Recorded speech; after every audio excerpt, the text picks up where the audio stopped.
Second Ezra 16 and 33. The virgins shall mourn, having no bridegrooms, and the woman shall mourn, having no husbands. Yep. The daughters shall mourn, having no helpers. Yep. They won't be there. Where they gonna be? In the wars, their bridegrooms shall be destroyed, and their husbands shall perish of famine. Yes. So there's gonna be wars and famines, man. You know.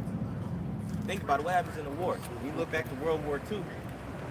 Look back to World War II, and you go into Russia, and you go into Germany, and you go into China and Italy, and all of those countries that were fighting in the war, there was a lot of famine because they used all of those resources that they had towards the war effort, you know, which bankrupted those countries and ended up with famines and diseases and things of that nature, you know. So there's not just war that's going to be happening, you know.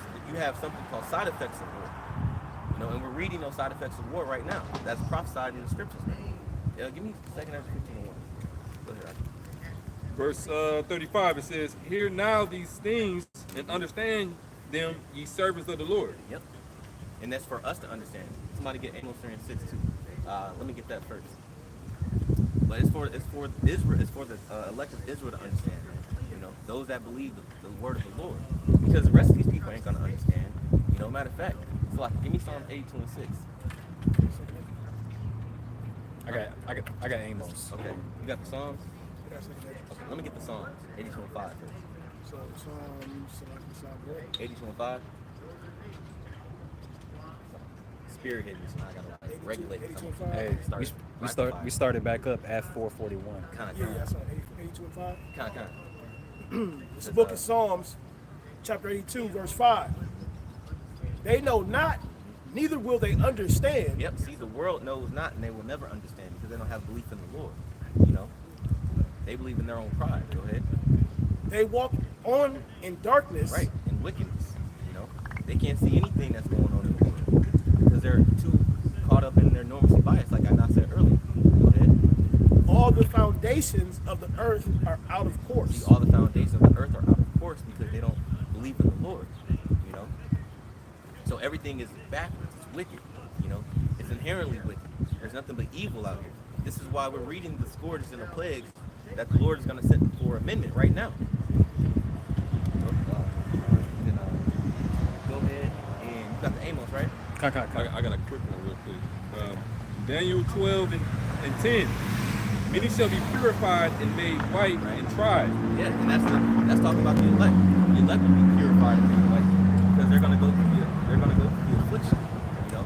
They're going to go through the affliction and come out the other side blameless in the sight of the Lord. Go ahead. But the wicked shall do wickedly, and none of the wicked shall understand. Right, the wicked shall do wickedly. They're going to completely disregard the Lord and His righteousness and the plagues that are happening on earth. They're going to completely refuse to regard the Lord, you know. So then they will never understand. So when we say that, starting with the apostles on down, that we are out here for the elected nation of Israel, that's exactly who we're here for, you know, because they shall understand. This is a reconnaissance mission to recover our brothers, and that's it. Everybody else, we don't give a damn. Hey, that's why the scriptures say, he that is righteous still, let him be righteous, and he that is wicked, let him be wicked. That's right. It's one of my favorite precepts, man. Yeah, he that is clean, let him be unclean still, man. You know. It says, but the wise shall understand. But the wise shall understand. The elect, you know. The elect are the wisest men in the universe, you know. Starting with Yahweh Shai, and starting with our forefathers that were written in the scriptures that we're reading from right now, and starting to the rest of the elect, man, that are all over the earth, that are waking up everywhere, man. You know. Hey, you said that at 4:44, and we had 4 minutes as soon as you said that. Hey, hallelujah, man. You know. Go ahead with that Amos.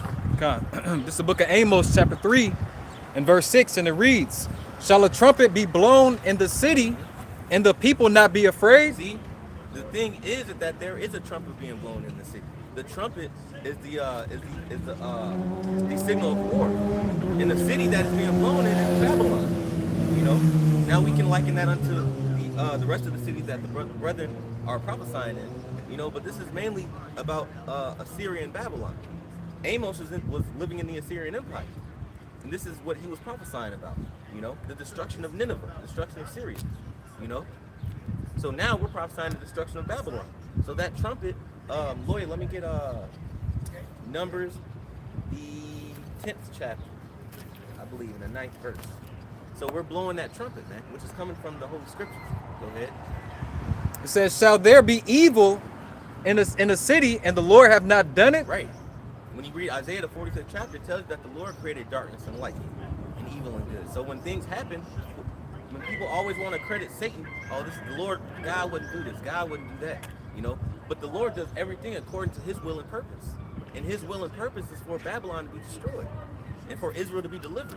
So when he sends evil upon the city, he's doing that to send his, he's doing that to forward his own agenda, which is the only agenda that really exists, you know. So like, if I may add, you know, for example, what happened in Maui, Yeah. you know? Oh, Like, that's a perfect example. yeah, because you got a brother out there, Yeah, right? come You on. know, prophesying and, you know, like you said, blowing the Yeah. trumpet, warning the people, you know? And guess what? The Lord's purpose was for those people to get judged, man. Yep, that's right. Gabar Yahweh, the head of the Hawaii campus out there, man. You know, was, you know, Lord willing, send up prayers for that. You know, brother, send up prayers for that brother, man. You know, So it did. but those things are, and that's happening where that brother is. You know, I don't think he's on the island of Maui. I think he's on Yeah. a different island. Yeah, yeah. But he's in that state, man. And when you look at things that are going to come down the pipeline, everywhere where brothers are, you're going to have crazy shit that's going to start happening. And when you look at that Maui situation and the volcanic eruption, when you look at the news, you see people scurrying and trying to flee and leaving people behind, and you see who people really are, you know, and what their minds, their deepest, darkest fears are in their minds, man. Yeah. These people don't have any integrity. Nope. But that same thing that you see in Maui is the same thing that happened during what? Sodom and Gomorrah. That's the same thing that happened during Pompeii when Mount Vesuvius erupted. You know, so these things are an examples because that's going to start happening everywhere. And Slaka, go ahead. This is Luke 21 and 5. Slaka, before you do that, finish that. Finish that. Verse 7. Mm-hmm. Con. Amos chapter 3, verse 7. Surely the Lord, Yahweh power, will do nothing, but he revealeth his secret unto his servants, the prophets. And that's why these people don't understand, because the secret was only revealed to his trusted men, which are the elect, you know, the prophets of the Lord. When you read these scriptures, when you read every empire that our forefathers were in, everybody didn't get the message. You know, the message was given to these prophets, and they gave these messages to a select few, but everybody else, they died in these empires. They got judged. There's nothing but judgment coming to this place. So that was it. Yep, con. Go ahead. This is Luke 21 and 25. It says, and there shall be signs in the sun Yep. and in the moon. Yeah, so signs in the sun and in the moon, man. You're gonna see, and you should already be seeing eclipses. You know, we see red moons, red suns, or they call it super suns. God. You know, Blue moons? Blue We moons. didn't see that. you know that really remember blue moons used to happen Every what? blue moon. Like, yeah, like what, a couple of years. God. Now they're happening multiple times a year, man. You have multiple eclipses. You have multiple comets being shot for. You know. Well, that was earlier this year. Earlier Yeah. this year, they had eclipses back to back to back. And if you remember Yeah. in school, they used to always say, oh, this doesn't happen for this many years. Yeah. Yeah. It wasn't. It was a. How do you say it was a? It was a. They called it an unprecedented phenomenon Yeah, come, because it come, barely happened. come. But now they don't know what the hell's going on because it keeps happening. This thing's happening back to back to back, man. It's like a domino effect, Yeah. man. The birth pains, man. That's what's coming. You know. Yeah. Go ahead, Al. It says, and in the stars, And the stars, yeah, like I said, the comets. You know, you have the planets aligning and different things are shifting. You have supernovas and you have these sun flares that are supposedly happen on the sun. You know, you have Earthquakes in diverse Yeah. places. yeah, they can supposedly they can tell when other planets have earthquakes now. I don't know how, but hey, you know, you never know what Esau. Maybe you got the technology, maybe you don't. Maybe you bullshit. But you know, but those are part of the signs. Go ahead. it says, and upon the earth, distress of nations. Upon the earth, the stress of nations. Now, when you look at that, that's not talking about just the destabilization of these nations, but that's talking about things that are leading up to destabilization. Like, for example, like we were talking about earlier, how BRICS dropped the dollar, you know, and so that economic economic fallout from that is what we're seeing now, and we're only seeing a tiny bit. We're seeing inflation. We're seeing the storehouses are becoming empty. You know, there's less food.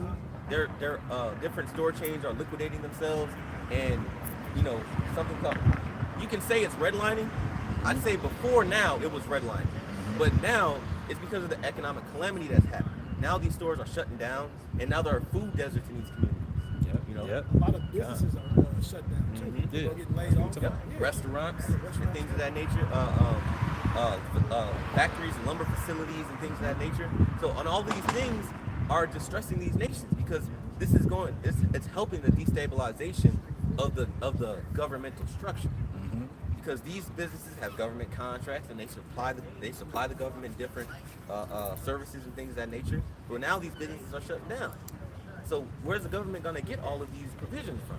Where are the city governments going to get the provisions from? How are you going to sustain your way to live? So now you're going to have riots. You're going to have uprisings. You know, these things are like the brother said, man. These things are going to be a domino effect. What's the country, if I may, the country that they recently bailed on America, but we get a large supply of our rice from that country. It was like, I think it was an Asian country like Indonesia or something. Yeah, and now people are people were recently down in Texas going crazy, man, buying bags like Bags. loads of rice, man. You know, because they know. Yeah. Hey, well, they said this. It will take $50 American dollars to equal $1 Yeah. as far as the currency that they have. Yeah. So That it's sounds over. like the Wyoming Republic to me. So any commodity that you get from overseas, you have to pay 50 times as much. You know, just China. Yeah. So like it, China, because the bro brought out a good example for 2/3 that like to buy Jordans, right? He said usually you would go buy $200 pair of Jordans.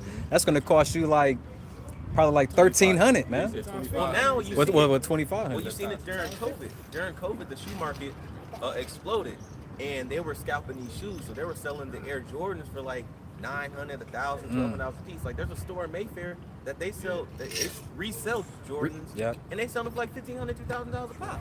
And Jake buy them, man, but Crazy as hell. like the brothers just saying, it's gonna get to a point where Jake ain't gonna be able to afford that, man. Exactly. Because you brought up the jobs, Salaki, if I may. Yeah, go ahead. You brought up the jobs. Even the jobs that are left for Jake to have, or these are Babylonians to have, right? Are being most of them are being replaced by AI. That's going to become a machine big learning, thing. and that's another thing.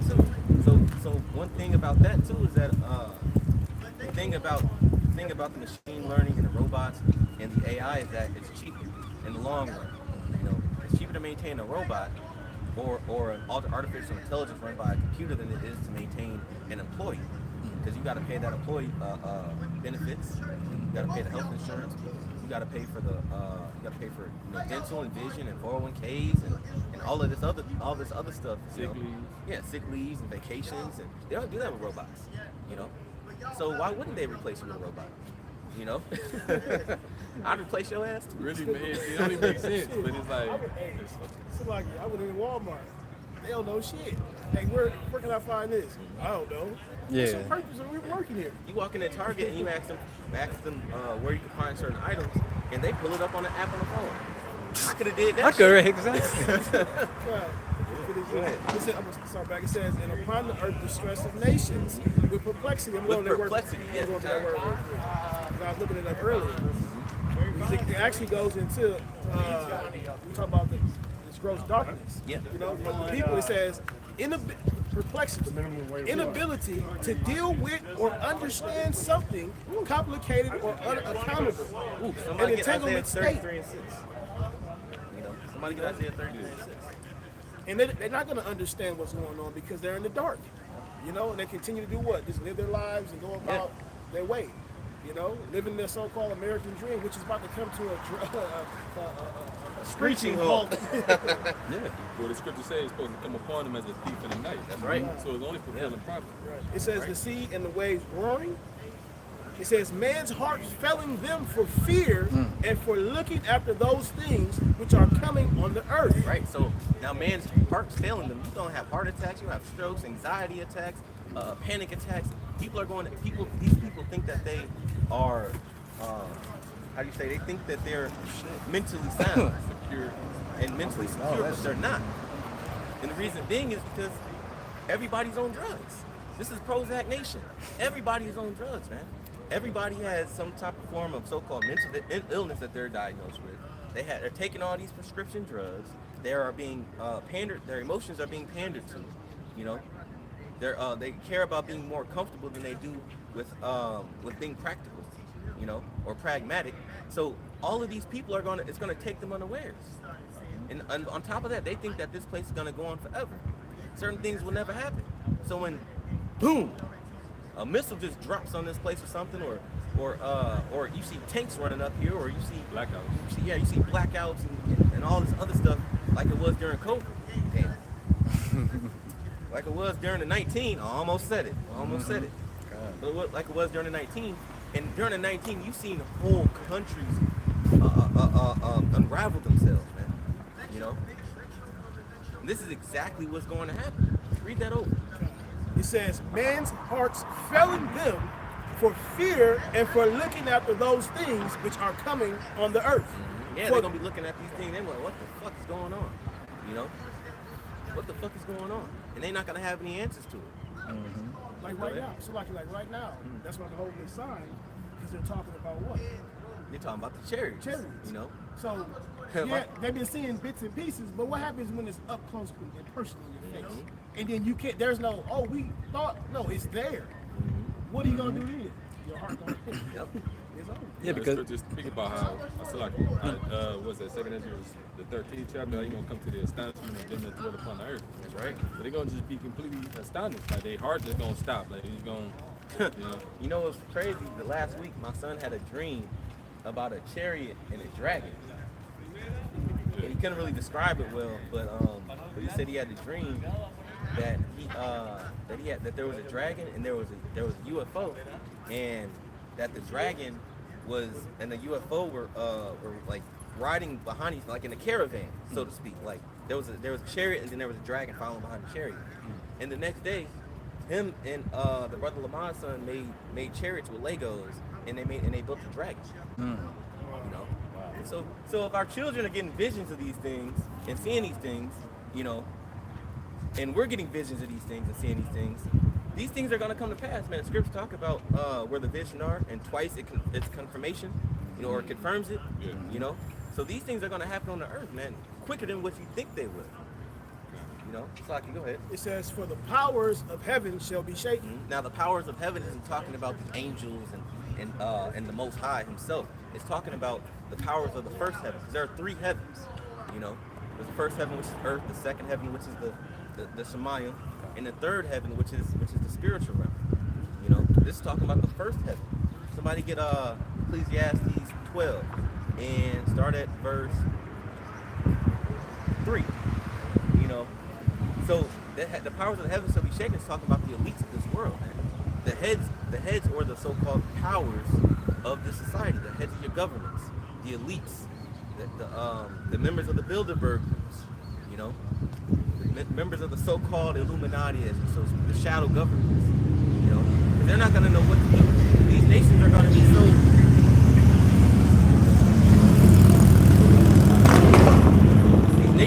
so destroyed that these leaders aren't going to know what the fuck is happening, you know, and they're going to do just like they did during World War II. They're just going to flee, you know, and look out for themselves, and let these countries and nations collapse. Go ahead. It says, and then shall they see the Son of Man coming in a cloud with power and great glory. Yeah. So the Lord is going to, and this is the cloud, man. When you look into the word cloud, the cloud doesn't necessarily mean a mass of water vapor. You know, that cloud is talking about the chariots, man. You know, the vehicles of the Most High. When you go into the word chariot, I mean, it's like you go into the word cloud, and they even know this going back to old Spanish and old Latin. When you go into the word cloud, and in the Spanish, the word is nube. which means spaceship. And that's the only translation in the Spanish for the word cloud. You know? I remember I had a vision similar to this, you know, but it was just like one giant chariot. But under it, like first I just seen like tornadoes everywhere, and it was like just a cloudy day, and it was just fucking up the city. But then as I look closer through the cloud, I see a giant chariot, you know, just causing all the damage. Causing all the damage. That scared me. It kind of scared me, but I was like, kind of. Like the scriptures do say you're gonna come on a whirlwind. And you know, and the fear, the prophets are going to be afraid because we're in the flesh, right? You know, but we have to maintain our faith in the Lord. This is where Isaiah 33 and 6 comes in. Oh, I got something. Okay. This book of Isaiah, chapter 33 and verse 6.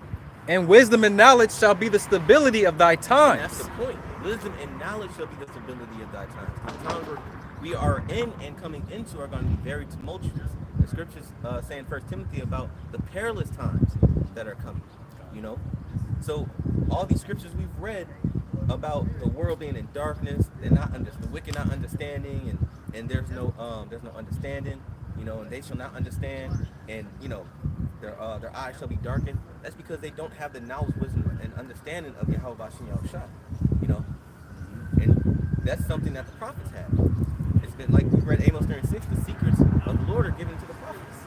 You know, so we're going to have the mind and the spirit and the spirituality to get past these things, Lord willing. You know, Real quick, stability in online entomology. It says firmness of resolve. firmness of resolve, and this is where we're getting our resolve from. That ability to stand firm and to be like rocks. You know, to be unmovable. It says firmness, solidity, Solidity. solidity. Meaning not soft. It says We read the scripture earlier about how their hearts shall faint. You know, because they're going to be soft. These people are soft, man. They have no mental stability whatsoever. it says durability, Durability. consistency, steadfastness. Steadfastness. And that's the point. Steadfastness. We have to be, the scriptures talk about being steadfast in the Lord. You know? So we have to go into these times with our faith unwavering.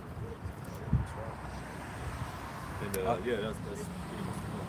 So like the scripture says, blessed is the man whose conscience is not I'm gonna get it. You should read it. You can, yeah, back in Isaiah 33 and 6, it says, and wisdom and knowledge shall be the stability of thy times, and strength of salvation. And strength of salvation. You know? And it's just that's self-explanatory. You know, we put our strength in the Lord, not in the how do you say the treasures of Satan. You know, no, Egypt for help. You know, sorry, the devices of Satan. That's a better word. You know, And that's the thing. A lot of people looking at Esau as what? He's their God. They worship him. They think that he's an end all be all as far as power. They don't understand there's a power that's far beyond their imagination that's coming. And when that time comes, like you said, they're gonna be perplexed. They're gonna be bugged out. because it's all they ever know. The whole these people have been raised to recognize that as the power of the earth, or the end all be all. Think about the propaganda that's thrown in everybody's face. Think about the iconoclasm. You know, if you look at these icons and you look at these pictures, Esau put himself up as God. You know, and then on top of that, he owns all the military. He has all the money. You know, he has all the resources. You know, and he gets to take whatever he wants. So everybody naturally believes that you know the white man is the apex predator. You know, not understanding that the real apex predator is gonna come out the sky. That's right. That's right. You know, Yeah, he only got to that level because the Lord he allowed him to.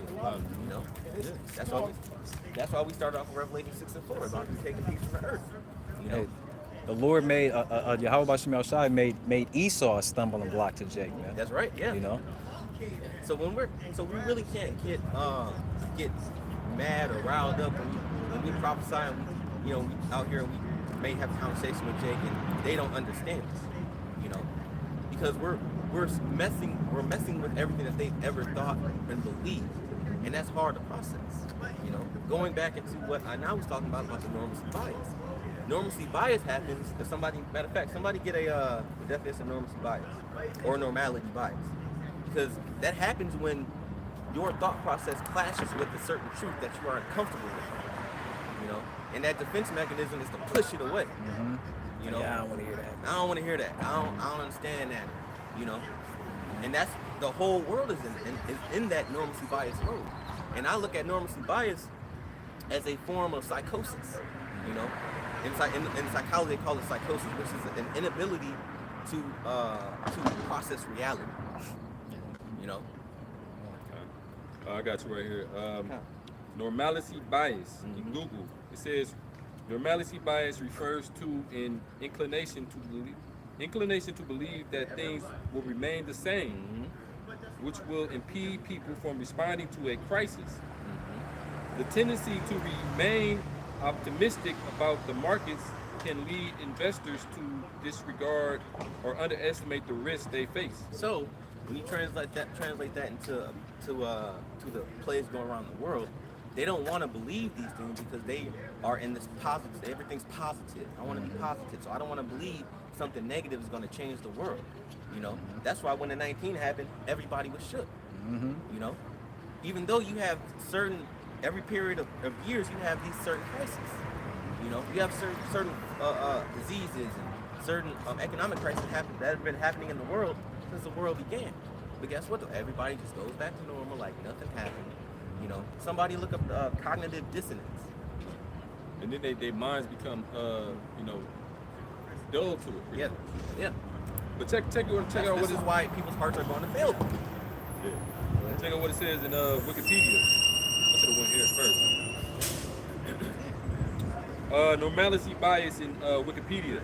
It says normalcy bias or normality bias is a cognitive bias which leads people to disbelieve or minimize threat warnings. Disbelieve or minimize threat warnings. That's What? deep. That's deep. So you see a lion coming. Oh, that lion ain't gonna hurt me. But this is a hungry predator in your face. But you think because you're a human and humans are on the top of the food chain and blah blah blah blah blah that the lion ain't gonna maul your face off. That's not common sense. No. These people have been bewitched, exactly. You know? Yeah, it is, man. So like, majority of these people haven't had to struggle like how we have had to, and so that really goes into it as well because your senses become soft. yes, and so then the slightest, like you said, the slightest thing that changes your daily routine, Makes you them get uncomfortable. you bugging out. So just imagine when everything all hell break loose. You know what people call it in corporate America? They call it it's like a phrase. What's it called? This person doesn't do well with change. I was at work one day. No, I'm for real. I'm dead serious. I was at work one day, and we're moving computers around because they're moving departments. And so as I'm unhooking this lady's computer, and I'm putting all her stuff in the box so I can move it to her new seat. Everyone in the department told me not to touch her computer because she's gonna flip out because she doesn't do well with change. And I'm thinking, like, what? This is an order from the top. Well, she wants to do it herself. Okay, that's fine. You can fuck it up if you want to. That's cool. But damn, just to flip out over your computer being moved, that's wild. And that's what's gonna happen to these people because their everyday lives are gonna be uprooted like this. And you know how Esau get when shit happen, man. They'll get on top of a building and just jump off that one. Oh, it was Edomite did too. Yeah. Like they the main ones, brother. Now Jacob probably be like, you know what, fuck. You know. Yeah, it's fucking all right. Because we used to dealing with that. Yeah. Losing jobs, Yeah. not being able to get certain things. You know what I'm saying? So we become numb to it. Yeah, come on. They're not used to that. Well- They're not used to being told no. You Well, can't. well, our women, Oh, the men are, but our women are very comfortable right now. yeah. You know, so She's at ease. like even going back to the 19, you know, Yeah. Jake was bugging out, man. I'm talking about the N Dub, you know, was bugging out, man. Still wanted to go to the club, you know, posting videos, crying, saying, man, I need to go shake my ass, you know, woo woo, yeah.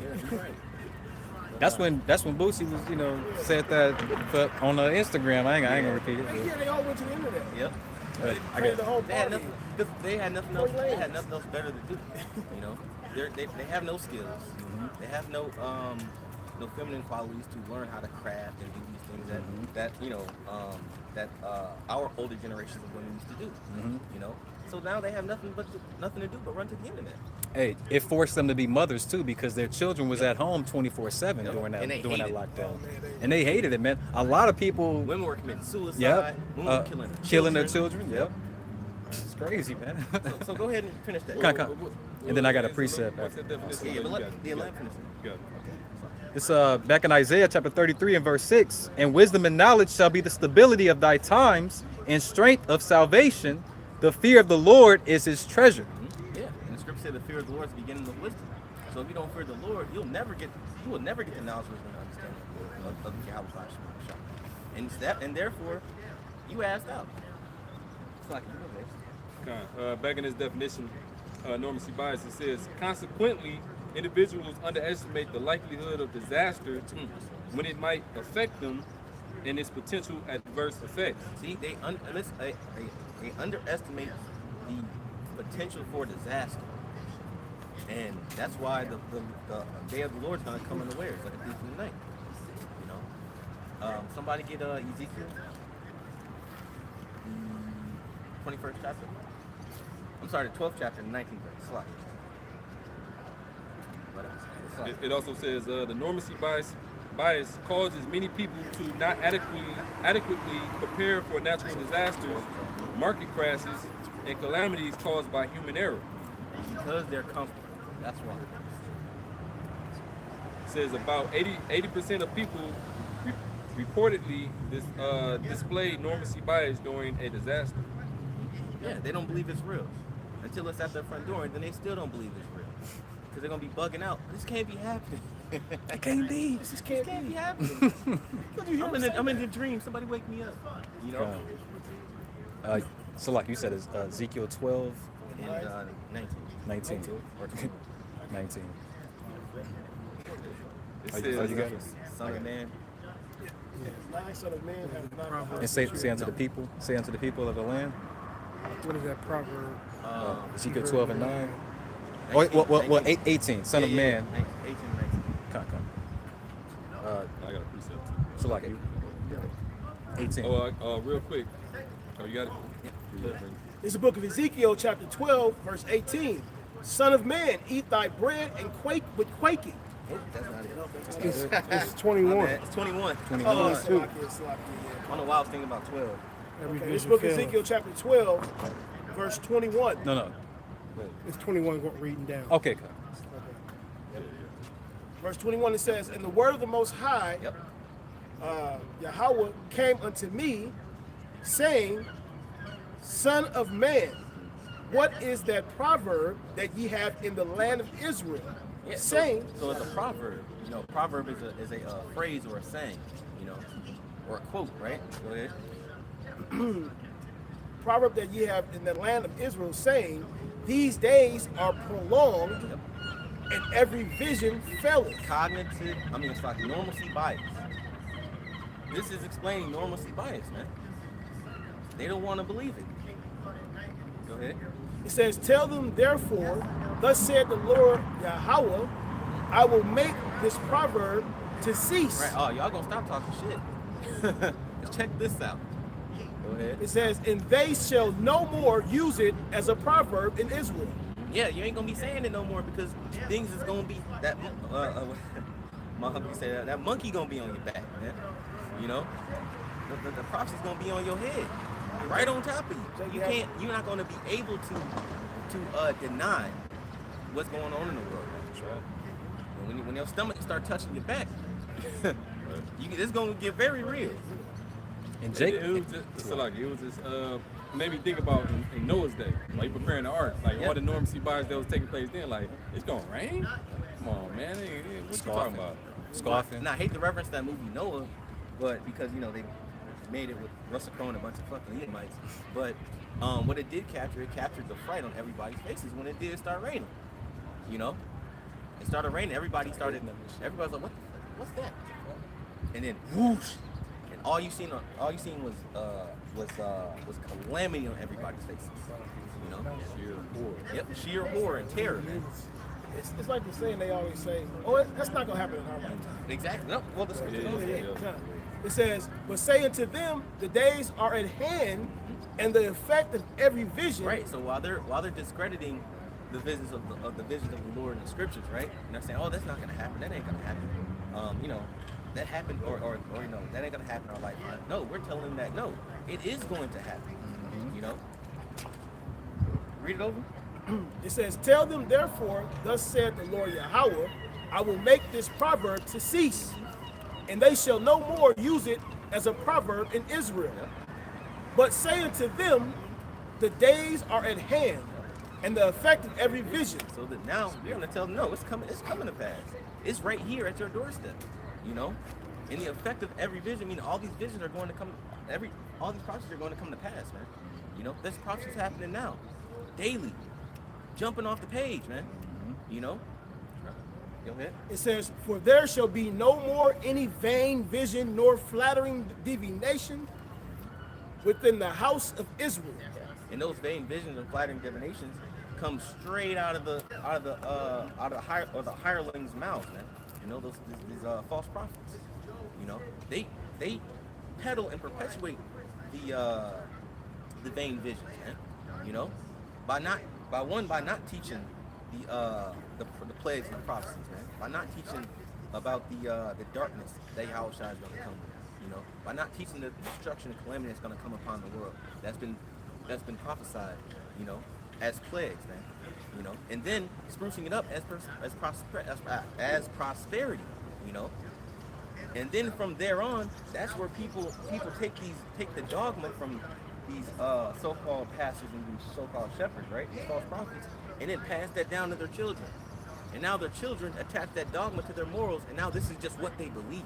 It becomes a belief system that's not their own thoughts, And that's what's happened through generations and generations of Israelites, man. Ever since we came to the shores of this place, and we came in and out of chattel slavery, But the scripture's gonna explain it though. Go ahead. It says, for I am the Lord Yahweh, I will speak, and the word that I shall speak shall come to pass. It shall be no more prolonged.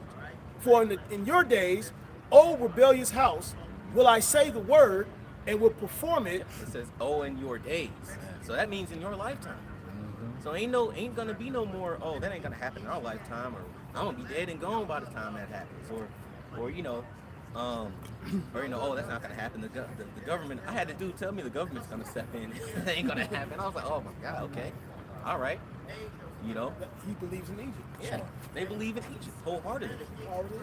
From the time that they're babies to the time that they become grown men and women. Go ahead. It says, O rebellious house, will I say the word, and will perform it. So it said, oh rebellious house, will I say the word and perform it. And when you look at this, right? What is rebellion? That is the sin of witchcraft, right? So what can you equate to rebelling against the Lord? Not believing the prophet, not believing the prophet, not taking the word of the Lord seriously, and that's on top of breaking the commandments, So we have a whole nation that's a nation of lower Luciferians or witchcraft practitioners, witches and warlocks. A whole nation, and then the rest of the world follows, because judgment shall start the house of Israel. So the rest of the world, and then you have Israel right here just being a bunch of fucking demons, man. He said, for this is a rebellious house. Yep. And like you said, like rebellion is the sin of witchcraft, and the Lord said he will not suffer a witch to live. Exactly. So Jake gonna die. Jake is exactly. That's why you read when somebody has a chance to read that second Ezra 15th chapter.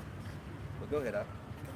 It says, excuse me, it says, saith the Lord Yahweh, Again, the word of the Lord came to me, saying, Son of man, behold, they of the house of Israel say, the vision that he seeth is for many days to come. See, keep bullshit. Go We ahead. just said earlier about it ain't gonna happen in our time. It says, the vision that he seeth is for many days to come, and he prophesieth of the times that are far off. Yeah, There- that ain't gonna happen. He says, therefore say unto them, thus saith the Lord Yahweh, there shall none of my words be prolonged anymore. Yeah, so see, in humanity's time, we think that these things are being prolonged. We think that these things are taking forever to happen. But in the Lord's time, you know, because one day with the Lord is, 1,000 years is one day with the Lord. 1,000 years is one day. In the Lord's time, he's not, the prophecies aren't carrying at all. They're not being prolonged, you know. But now he's saying, no, okay, you know what? All right, cool. I'm gonna dump it on you now. Go ahead. It says, but the word which I have spoken shall be done, saith the Lord Yahweh. Yeah. So everything in this book, that's everything in this book is going to come to pass. It shall be done, including the inheritance of the kingdom of heaven, man. Because that's ultimately what's being said when they say that these prophecies aren't going to happen, when they say these things aren't going to come to pass. When they say that this isn't going to happen in our lifetime, what they're really saying is that they don't want the kingdom of heaven to come to fruition. You know? Should we move over there? Yeah.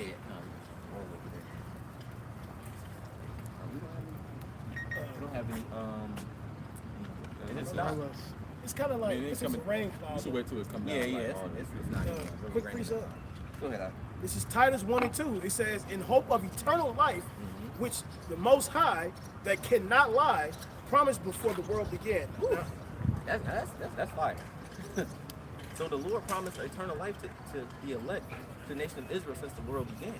You know, so if the Lord promised you something, that means it's going to come to pass. Because the Lord said in Psalms that His word is above His name, meaning He's not going to put away His word and not honor His promises just because He's the Most High. He's going to honor His promises because He's the Most High. You know.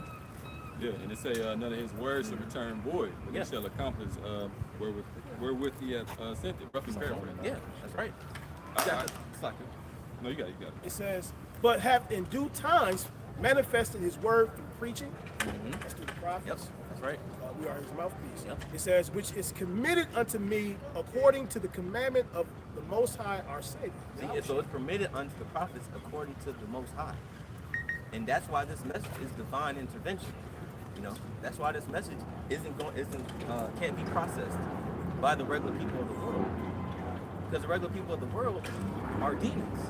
And they're going to be destroyed. Somebody have the second Ezra 15 chapter? I got something real quick. Go ahead.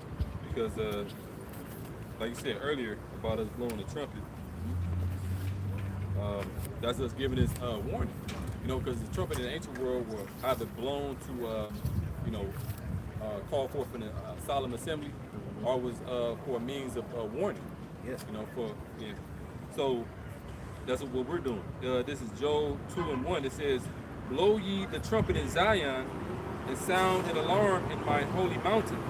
So we're sounding that alarm. We're sounding the alarm of war. We're sounding the alarm of the enemy is coming. You know, we're sounding the alarm that there's enemies at the gates. You know. So when you look at ancient movies and ancient Apostle Curry called period pieces. When you look at these ancient movies, like the movie Troy, which is one of my favorite movies, and when you look at the movie Troy, when Achilles and Agamemnon's army went to Troy to fight Hector in the army of the Trojans, when they got to the city gates of the city Troy, what is the first thing that happened? They sounded a trumpet. They sounded a war trumpet, you know? And that sound let everybody know, oh shit, we're about to be invaded, you know? So when we're sounding the trumpet, we're sounding trumpets of war, we're sounding trumpets of invasion, we're sounding the trumpets of Pestilence. You know, of pestilence, but we're also sounding the trumpet of the coming of our king. You know, when kings come down the line and you're an envoy, when you come into the city, you blow a trumpet, letting everybody know that the king is here. You know, so we're heralding in the visitation of our Lord and Savior and our King Yahushua, man. You know, Just like John the Baptist was a herald for Yahushua. right? You know? It says, let all the inhabitants of the land tremble, for the day of the Lord cometh, for it is nigh at hand. Yeah. So the day of the Lord coming and is nigh at hand, meaning it's coming quick, man. You know, nigh at hand means it's right down the street, it's right at the end of your block. Yeah, when he read that, I was thinking about the Avengers with the Hulk. He got sit back, and he was like, Thanos is coming. Thanos is coming. Yeah. And what happened? He was in utter fear, Yep. complete fear, because again, he thought he was the most all-powerful. Yep. That's Esau Yep. in itself. And he got shown Yeah, that he he got- was less than an amateur. Exactly. Yeah, Thanos was nigh, and then what happened? Like probably like 10, 15 minutes later, they showed up. Man. Yep. You know what I mean? That's right. Well, the Lord is 10, 15 minutes around the corner. That's right. Look at that. That's right. Joel 2:2, it says, a day of darkness and gloominess, a day of clouds and of thick darkness. Yeah, so ain't no rose petals. The Lord ain't coming with the sun hovering behind his head and you know all romanticized and shit, man. You know, the Lord ain't coming back with his arms open for peace. He's coming back with a sword, with the army, with the fathership to destroy everything. That's why the Lord says, "What will I if it be already kindled?" I mean, he's already pissed off in that. There's nothing you can do about it. Ain't no army you can come up with. Ain't no fighter jets imaginable that can keep up with the chariots. You don't have enough firepower. Those nukes are gonna be useless. You have no chance in hell. It's prophesied that he returned as a what? A living power. That's right. You will not meet me as a man. What do you think that entails? And that's why I say, woe unto thee that desire the day of the Lord. For what Exactly. it is for you. You know? Yeah, woe meaning destruction. A lot of people desiring the day of the Lord. A lot of these white Kentucky Christians thinking that the Lord coming back with a rose in his mouth. Gonna be a so-called white man. He gonna, you know what I'm saying? They gonna be on a literal horse. You know? Floating in the sky. But they believe Salakia. They believe they still holding on to that rapture, doctrine, man. You know, they believe that they're gonna be summoned up, before all the destruction and the pain and the agony, lamentations, mournings, and woes happen. Yeah, Lord God. ain't coming back with Perfect. destruction. He's coming back with love and rose petals. I refuse to believe that until it's in your face. Then you're gonna be burnt to a crisp, and now you don't believe anything anymore. My guy wouldn't. No. Coming back, giving out hugs and kisses. All of it.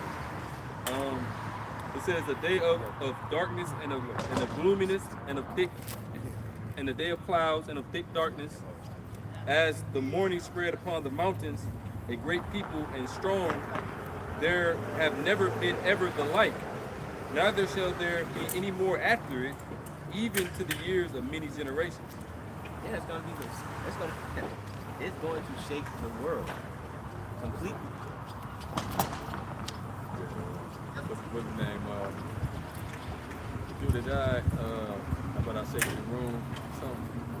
That one son. I forget who, that one dude from New York. I know Never mind. you're talking about. He had that deep voice. How about I shake the room? Are you talking about Pop Smoke? Pop Smoke. The Lord gonna really come and shake the earth. Right. You know? Earth gonna tremble at his presence. You got that 2nd Ezra 15? 2nd Ezra 15? Yeah, we got it. We can start at 1. Gotta put these both together. It's the book of 2nd Ezra, chapter 15, right? Yep, 1 5. 15 and 1. All right, 2nd Ezra 15 and 1. And it reads, Behold, speak thou in the ears of my people the words of prophecy, which I will put in thy mouth, Right, so saith the Lord. So these prophecies that we're speaking about are words that have been put in our mouth by the Lord, man. You know, and those words are coming from the Holy Scriptures. You know, also come through visions and things of that nature too. You know, but it says speak to His people the prophecy, the word of prophecy, and that's exactly what we're doing. You know, and this is the prophecy that will surely come to pass, as well as the other sign there, the cherish of the Most High. You know, go ahead. 2nd Ezra 15 and 2. And cause them to be written in paper, for they are faithful and true. Right, and that paper is the scripture. Go ahead. Scroll. Verse 3. Fear not the imaginations against thee. Let not the incredulity of them trouble thee that speak against thee. Yeah, so we don't have to worry about what they're going to say about what they think, you know, because what they say and what they think don't matter in the grand scheme of the Lord's movie. You know, in the grand scheme of the prophecies coming to pass and the things that are written therein, it doesn't matter what the hell they think, because this is what's true. Go ahead. Verse 4, for all the unfaithful shall die in their unfaithfulness. And that's a big point, you know. So all the people in the world, well, starting with Israel first, are going to die because what? They have not faith in the Lord, you know. Somebody gets second as 850. Think about it, you came into the truth and started with what? You had to believe and have faith. Yeah, but when you read Ephesians 2 and 8, it tells you that faith is a gift from Right. God. So the Lord didn't give it to you, then you've been destined for that destruction. And that's just what it is. That's why you have a 2/3 and a 1/3. Because in your past lives, they didn't believe in the Lord. You know? And the elect in their past lives, they did believe in the Lord. You know? So it always your is. life. Yeah. Oh, I got something real quick. For- Oh, you got. So Lockie, but just for example, the Jake that just walked up, you know, he asked us, he got excited. He said, "Is this the Nation of Islam?" I said, no. Look. Like when I turned to him, he was all happy, and I said, no, it's the 12 tribes of Israel. We're talking about the Bible. He said, his whole countenance changed. He said, oh, then started smoking his little thing and then walked off, man. But that shows unfaithfulness of Jake, man. He said the blind. Yeah. He said those are. He said the leaders of the blind. Those are leading the blind. The blind. Yeah, the belong to blind him. shall fall into a ditch. Yeah. So, I mean, hey, Yeah, you know. he walked past, you know, to get marked. Yeah, So, all of them, man. yeah. I got something real quick. This is Romans 3:3. But what if some did not believe? All right. So what if you don't? So what if you don't want to know the Lord? So what if you don't believe that these prophecies are going to come to pass? You don't believe that the Kragma is going to happen. You don't believe that thermonuclear war is going to happen. You know. So what? Shall their unbelief make the faith of the Most High without effect? Most High forbid. Right. So hell no. So it doesn't matter what you think and what you believe, it's still going to come to pass. Whether you like it, understand it, or believe it or not. Yea, let the Most High be true, but every man a liar. Yeah. And that's why when we prophesy, we read from the Holy Scriptures. You know, the Holy Word of Yahweh Bashem Yahushua. Because man can talk all his everything, say whatever the hell he wants, man. You know, but it's gonna be found out to be a liar when the words of the Lord come to pass. You know, ask Hananiah, you know, in the Babylonian Empire. You know, he was battling with Jeremiah, and he was talking out the side of his ass, and he got found out to be a liar because the Lord's word came to pass, man. You know. Go ahead, lawyer. 2nd Esdras 15:5. It says, behold, saith the Lord, I will bring plagues upon the world. The sword. Yeah, so the sword, you know, and that sword is something we've been talking about. You know, the sword is what's prophesied in the scripture. This is the thermonuclear fire, man. You know, and that's the end all be all. You know, but then you have smaller swords. You have the gun. It's like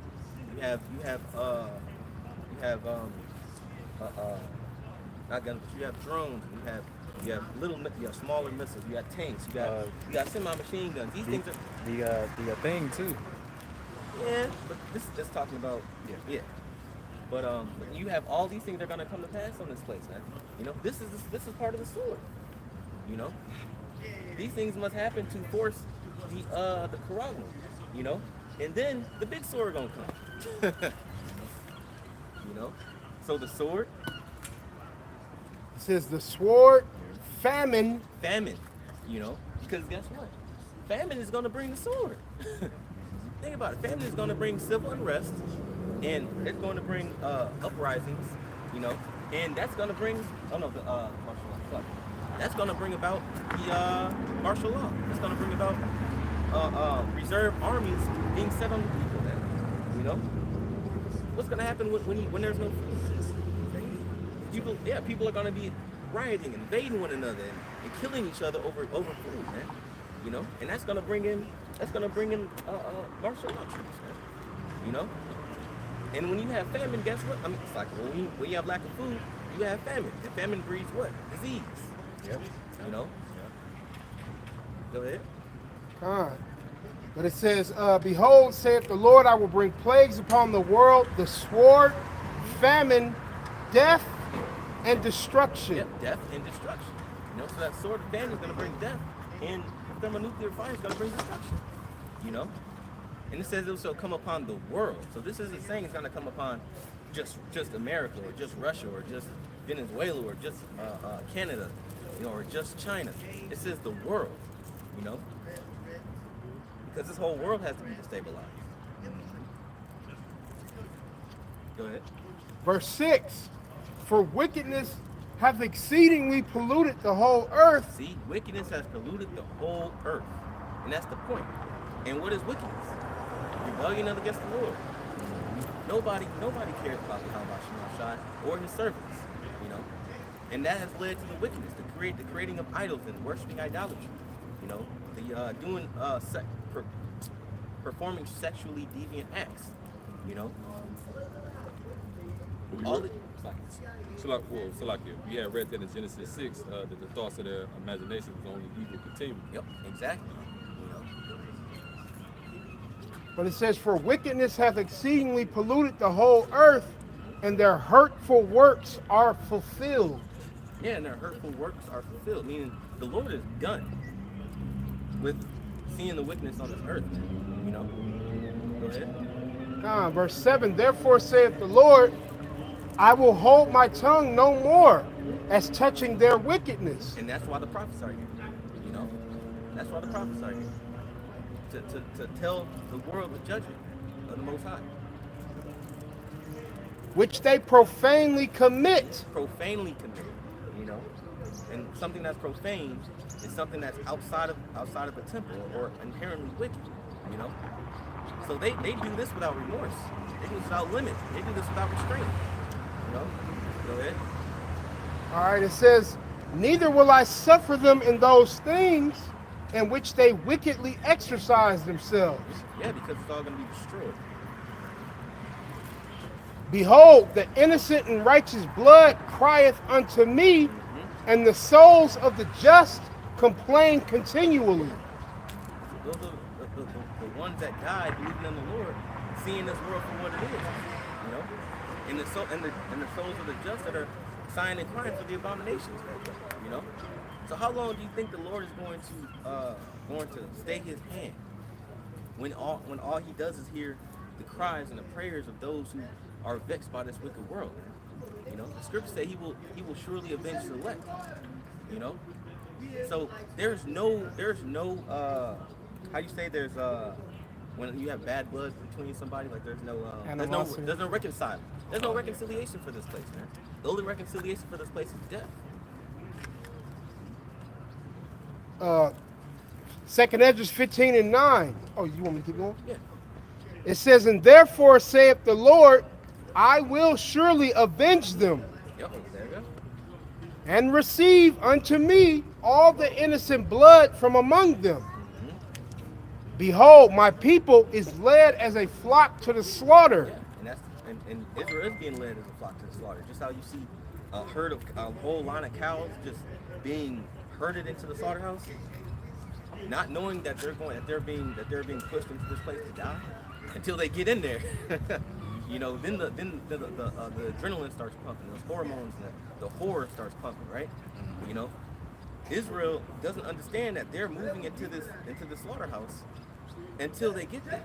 You know. Well, the perfect example is what happened previously early this year with the I don't know if bros remember, they had that big stall or like farm or something like that. Yeah. Had all of those cows, and remember the thing was lit on fire, and you can hear the cries from the cows. Yeah.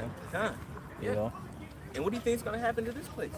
You're going to hear the cries of the Israelites, man. These 2/3 these niggas, man, that refuse the Lord and rebel against the Lord, man. You're going to hear it, you know, and we're going to see it. We're going to see all types of unimaginable things happening in this place.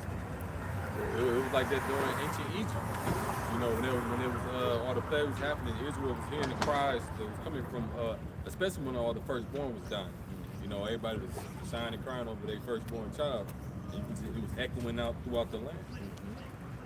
So, I can only imagine in this modern Egypt, it's gonna be 10 times worse. You got more people. You got, you know.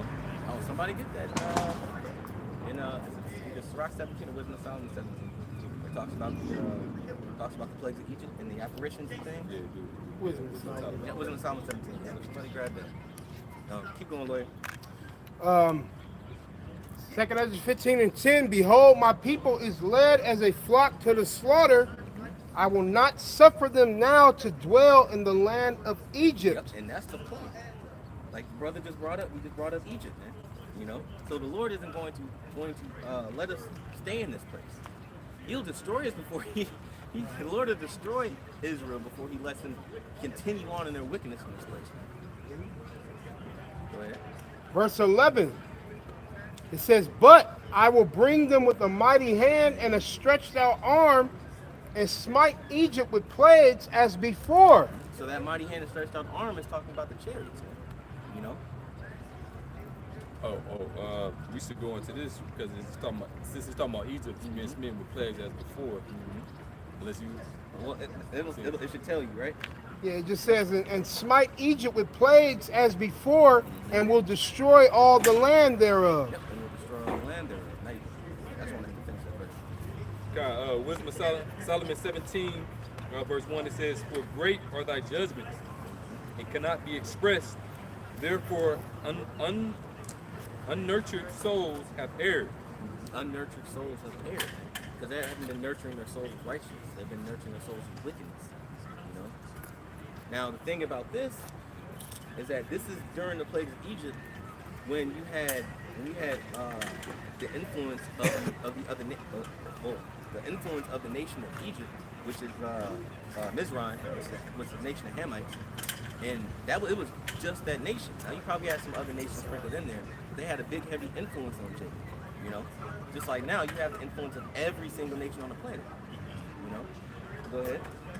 It says, verse 2, for when unrighteous men thought to oppress the holy nation, they being shut up in their houses, the prisoners of darkness, and fettered with the bonds of a long night, laid their exile from the eternal providence. So this is a plague that happened in Egypt, man. It's eternal darkness that happened. This long night.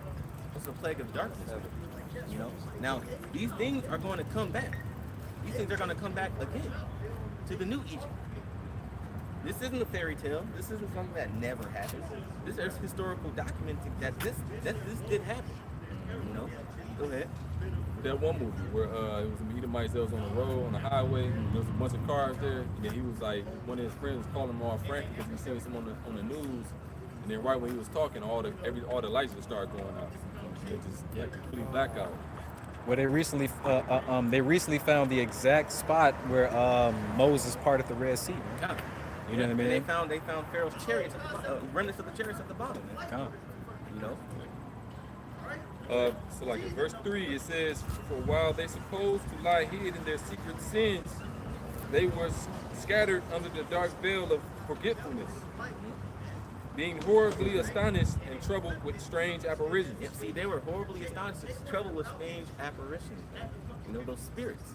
So not only did they have pitch black darkness, but think about being in total darkness and you're hearing creatures and things of this nature that you've never heard before. You know? That sound immensely intimidating.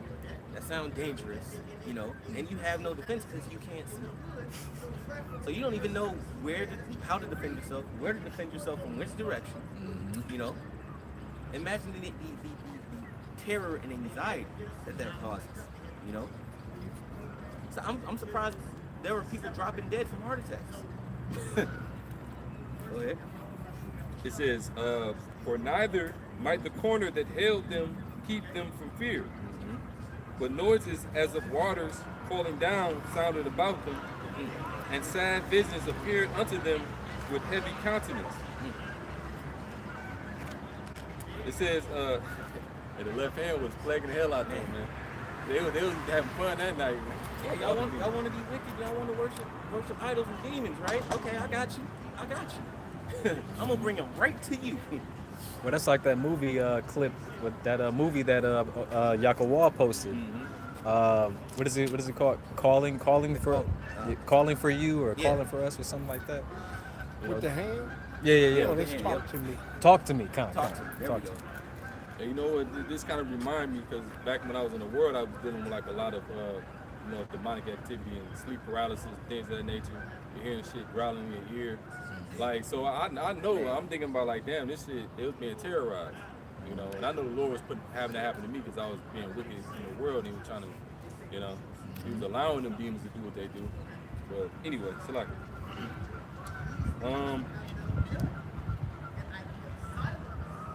it says, verse 5, it says, no power of the fire might give them light.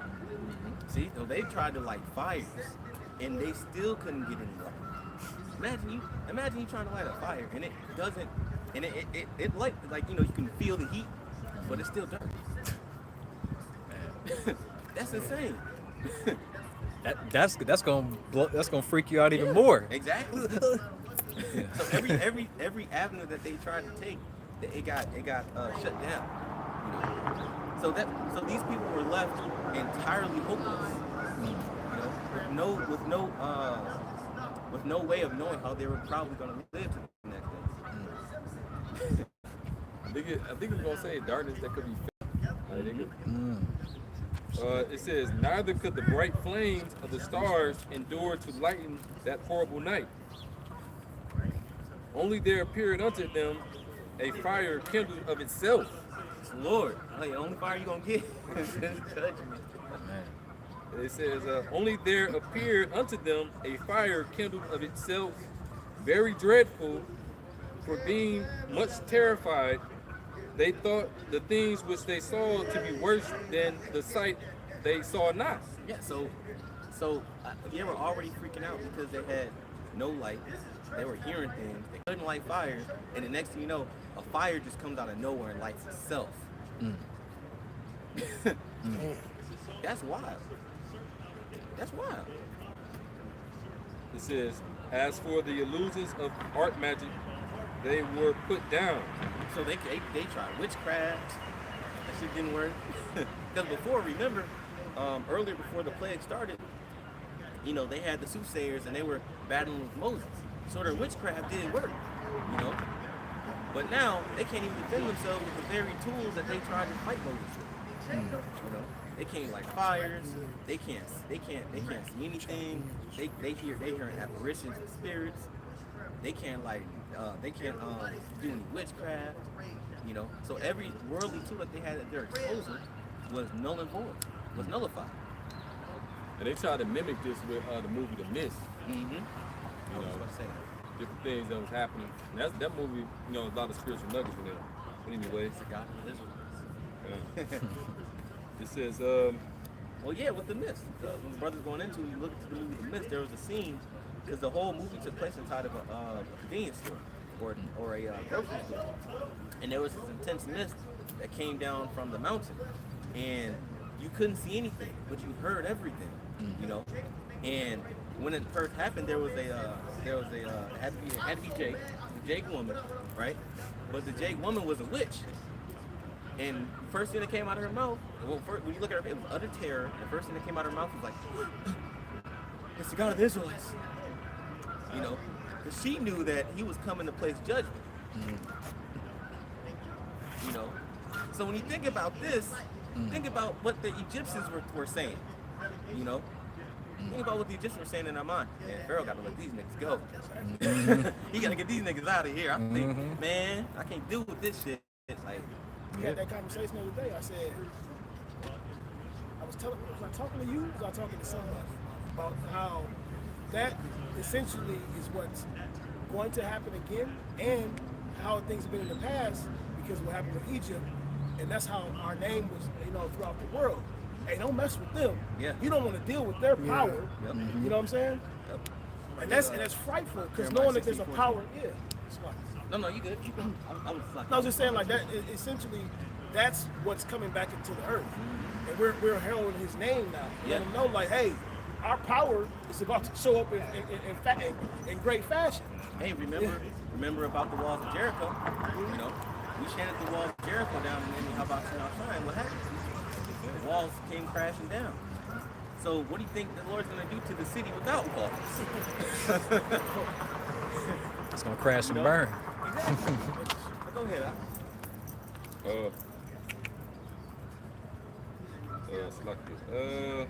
Verse 9 again. Wisdom of Solomon 17:9. It says, "For though." No, it's like it. Verse 7. It says, "As for the illusions of art magic, they were put down, and their vaunting in wisdom was reproved with disgrace."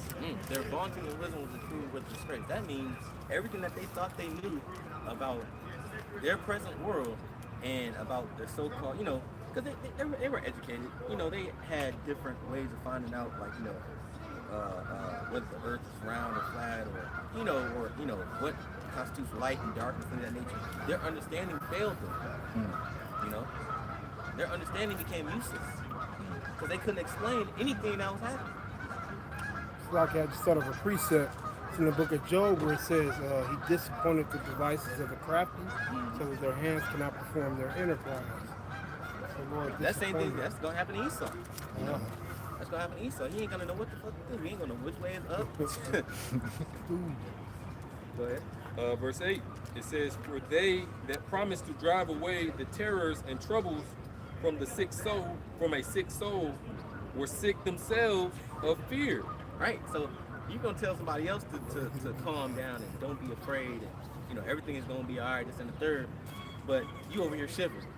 Why you speaking these words? Just imagine a man and his family, he's speaking to his family, is going to be okay. But they can feel him trembling. They can't see him. They can feel him trembling himself, man. That means the wife and the children is in total horror now. Hey, you trying to comfort somebody, but you shaking while you doing it. Can't even comfort yourself. His voice is probably gonna be high pitched too and shit. Waking and shit. It's gonna be all right.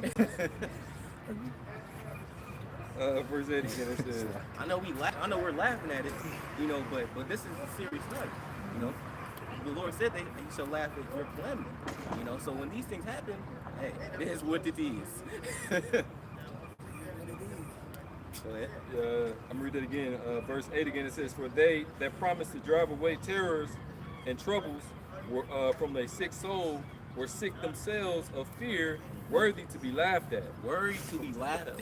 See what I'm saying? You can't make this up. You can't make this up. This is history, right? But this is also an example of the prophecy in 2 Ezra 15 chapter where it says the plagues of Egypt are going to be the plagues of Egypt, or Egypt will be smitten with the plagues of old. And this is part of the plagues. And the other plagues that they got the rivers of blood, they got the locusts, they got the Which are all happening right now too, by the way. yeah, they got the locusts, they got The frogs. the frogs, The dark. What were we the talking about? darkness, the apparitions, The lice, the lice, Yeah, yep. the lice, Exactly. yeah. So look, these things are gonna come back, Go ahead. It says, "For though no trouble, for though no terrible thing did fear them, yet being scared with beasts that passed by and hissing of serpents." No terrible thing feared them, right? So that means that the fear of the animals that they naturally have towards man was not on them. So they were think man, people were getting attacked by wild beasts. People were afraid of being attacked. You hear nothing but snarling and lions roaring and Serpents hissing. and panthers scratching walls. Yeah, you hear rattlesnakes. You hear Bears. snakes, you hear bears, snakes slithering, and all types of things happen. Remember, you still had the locusts and everything too. So you hearing the locusts, and you hearing all types of things, man. And then you got the demons mixed in there too. That's mind blowing. That's something that you want to talk about mental health or mental deterioration. I'm pretty sure them niggas had I'm pretty sure them niggas just fell out, had strokes, and just became vegetables. Mm-hmm. Cause you didn't want to move. You just sitting there. You just standing there You like. can't move. You're like, I ain't even no point. Like, You can't move. And you don't know if you're going to get mauled or you don't know like if something's going to happen to you from 1 second to the next. you move and then you bump into a lion and shit. Just Shit. more. Hey, you know, they be feeling behind them, and then they want to feeling like the chest of a bear and shit. Yeah. Like, Or like if they're, let's say they are trying to find their way, they run into a wall and they get scared. 'Cause they so jittery. yeah, You know what anything I'm they saying? will touch. Something Yeah. touches you, it's your little daughter, and you jumping. It's your daughter though. Daddy, you know what I'm saying? It's like- They couldn't even see their hand in front of their face. Man, it's like, and the picture is being painted. And this is a very gruesome painting of a picture of the horror that the Lord can imbue on you. Go ahead. Verse 10, it says, they died for fear, denying that they saw the air which could of no side be avoided. Yeah, so they died. Like I said, they had panic attacks. They had heart attacks. They had strokes. They had brain aneurysms. They had anxiety attacks. They had bowel movements. Right, exactly. Valve, man. Right, exactly. Man, that's wild. But that's coming back though, Yeah. man. That's coming back, man. Yeah, kind of. Yeah, stop right there. Might get Jeremiah 16:14. So like those things are going to come back on the earth, man. And essentially into the new Egypt, which is now modern day America, man. This is Jeremiah 16 and you said 14? Jeremiah 16 and 14. It says, therefore, behold, the days come, saith the Lord, that it shall no more be said, the Lord liveth, that brought up the children of Israel out of the land of Egypt. See, because what we just read, the plague that we just read, and the plague that we just described and that we named off, was a miraculous feat that the Lord performed to deliver us from the land of Egypt. So that was a miracle, and that was a great miracle, right? Go ahead.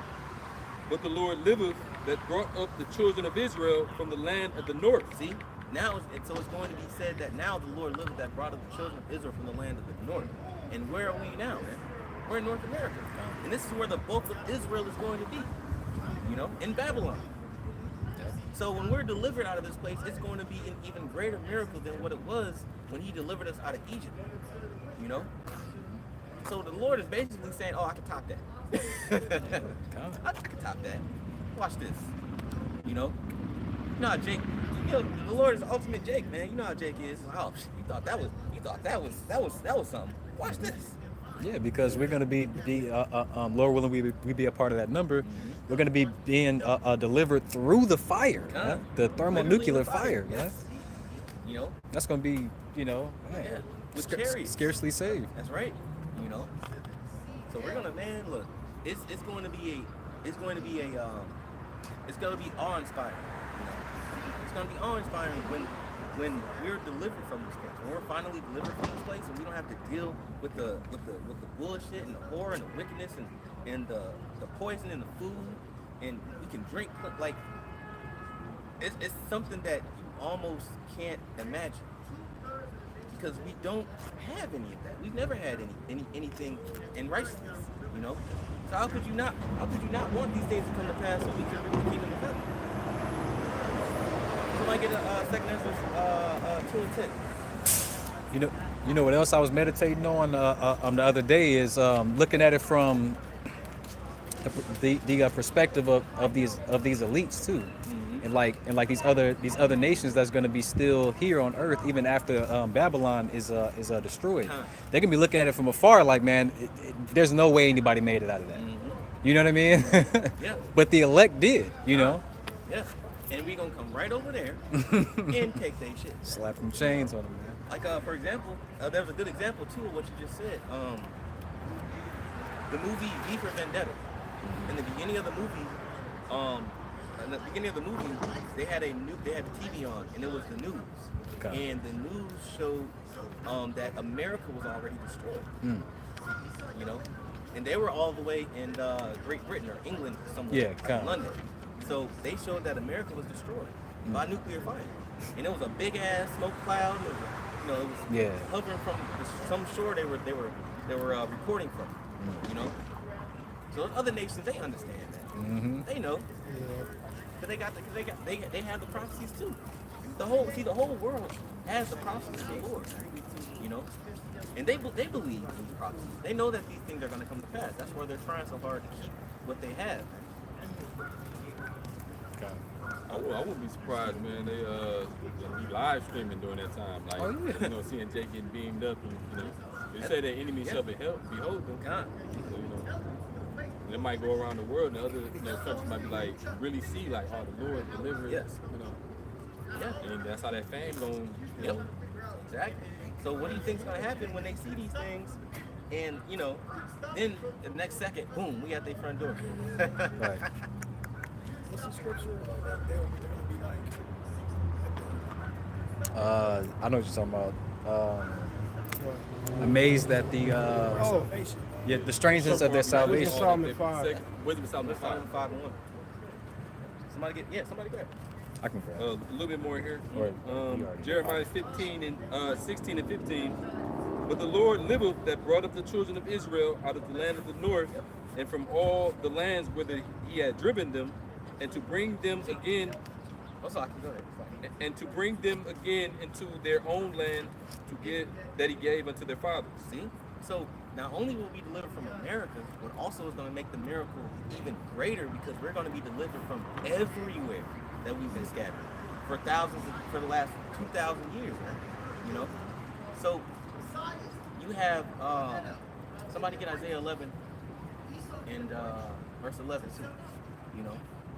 So we're going to be delivered from all these places that we've been scattered to serve our sentences, so to speak.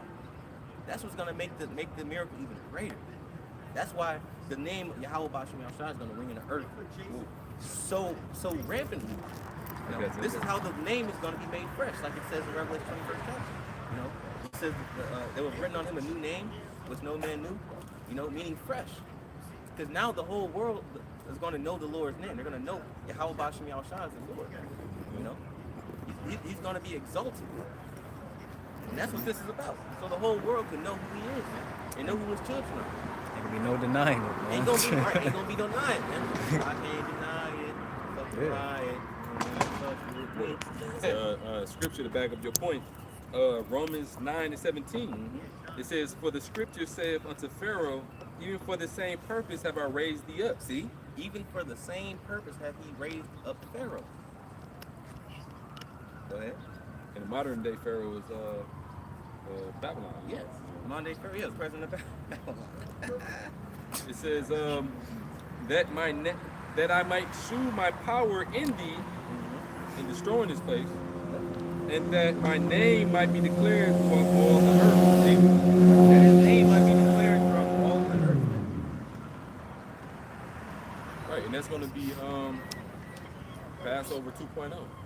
You know, because during that time you had death angels come through and destroy, you know, the first born of Egypt, but you have the death angel coming again.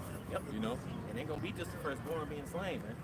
The Revelation that tells you that Isaiah, it's like that says the blood shall be up to the horse's bridle, man.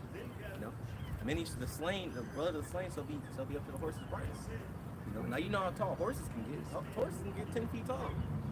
You know. you're gonna be cutting off whole lineages. Yeah. I was, He said he gonna it's a spirit. I was just thinking that, bro. right, like- because it's a scripture that say he shall not have son, nephew, Yep. or something like that. You know. it said something about the branches, right? Can somebody grab Daniel 5 and 18? Daniel 5. This is the book of Daniel, chapter 5, verse 18. And it says, O thou king, the most high. Now this is Daniel speaking to Nebuchadnezzar. You know, the words that are coming from the Lord. Because Nebuchadnezzar was a prideful king. Just like Antiochus Epiphanes and Pharaoh, they think that they got their power by their own will. But it's the Lord who gave them the power. Right? And at the end all be all, who's going to be exalted when the place is destroyed? Go ahead. It says, O thou king, the most high God gave Nebuchadnezzar thy father a kingdom and majesty and glory and honor. See the power and the kingdoms and the royalty and the majesty comes from the Lord. He chooses whoever He will to rule over those places. So when you look at Daniel the 7th chapter or Daniel the 2nd chapter, and you see the statue or the vision of the beasts of these empires that ruled over the earth, those empires were set to rule over the earth by the help of Hashem Yahushua and nobody else. Everything in this place has a proper order and it has a proper place. And the Lord is going to put the leader, the modern day Pharaoh, or Nebuchadnezzar, the leaders of the world in their place, man, which is under our feet. Truck. It says, verse 19, and for the majesty that he gave him, all people, nations, and languages trembled and feared before him. Yep, just like all nations, people, and places fear before America. Whom he would, he slew. Yep, who America is would, they slew. Still killing them. And whom he would, he kept alive. And whom he would, he set up. Yep. And whom he would, he put down. Yeah, so setting up puppet leaders or appointing generals and governors and things of that nature in other places and provinces, you know, and crushing those leaders, whoever he wants to take out, crush rebellions, things of that nature. It's the same formula. Go ahead. Hey, let me read the next verse in the NLT. Because we always read it in the KJV. We'll read in KJV first, then the NLT. Kind. Daniel 5:20, it says, but when his heart was lifted up and his mind hardened in pride, See, there go that pride. Gotcha, bitch. he was disposed from his kingly throne. He was disposed from his kingly throne. That means the Lord threw this nigga away. Jazzy Jeff. Swept his ass up and put him in a dumpster. And they took his glory from him. Now in the NLT it says, but when his heart and mind was puffed up with arrogance, he was brought down from his royal throne and stripped of his glory. So he was brought down from his royal throne and stripped of his glory. And how did that happen? Keep going. And he was driven from the sons of men, and his heart was made like the beast, and his dwellings was with the wild asses. So the Lord literally drove him out into the field, man. Took him from his throne. Had this man get up and walk out and just disappear. You know? And he got turned into a fucking bird. Yeah, bird brain. He was looking like Smokey in the chicken coop. When it says stripped of his what it says strip, the Lord stripped him of his pretty much stripped him of his royal throne. Yeah, con. It makes me think about that the movie Thor, right? The first one, when his father just starts stripping off all the armor and power away from him, man, and then cast him out. That's exactly what the Lord. About to do that to Esau, man. Nah. You know? And they've seen these things in visions and things of that nature. They read these scriptures. They know. That's why you have scenes like that. Con. I'm thinking about another one too, another good one. You ever seen that scene? A good example was what was it? King Herod. When he was lifted up and he didn't get, like they said, oh, this is the voice of a king. You know, this is the voice of God and not of man. And then he didn't give glory to the Most High, and then the Lord had put him to death right then and there. But anyway, back here, it says, verse 21, it says, they fed him with oxen. They fed him with grass like oxen, and his body was wet with the dew of heaven. So that means he was even out there for so long. It rained on him. You know, it's natural for a human to want to seek shelter, right, from the rain, right? Seems like his common sense disappeared. He's just sitting there. It says, till he knew that the Most High ruled in the kingdom of men. See? And he did the same thing to Antiochus Epiphanes, man. Inflicting the king so much that they have no choice but to acknowledge that Yahweh Bashem Yahushai is at the top, man. You know, that his majesty is forever. And that's exactly what the Lord did in Nebuchadnezzar, that's what he did to Pharaoh. You know, that's what he's going to do to the elites, and what he's going to do to Esau, man. The same exact thing. You know, no matter what you think or believe, Esau, you will acknowledge Yahweh Bashim Yahushua. You know, and it's going to be by force. Hey, I was just watching a lesson earlier by Elder Zachariah, and he was talking about how George Soros once had quoted, said that he was he believed the Most High put him in a position, and that he was like a god now, like that he's, you know. Shit. Yeah. If you go back and watch the lesson, I'll post it. You know, he felt as though he's a god. You know, The Lord gonna bring him down. right. So, And that's how when you think about it, there's a quote that says power corrupts, and absolute power corrupts absolutely. You know, because we're in the flesh, and humans can't, our feeble minds can't fathom a lot, you know, that much power.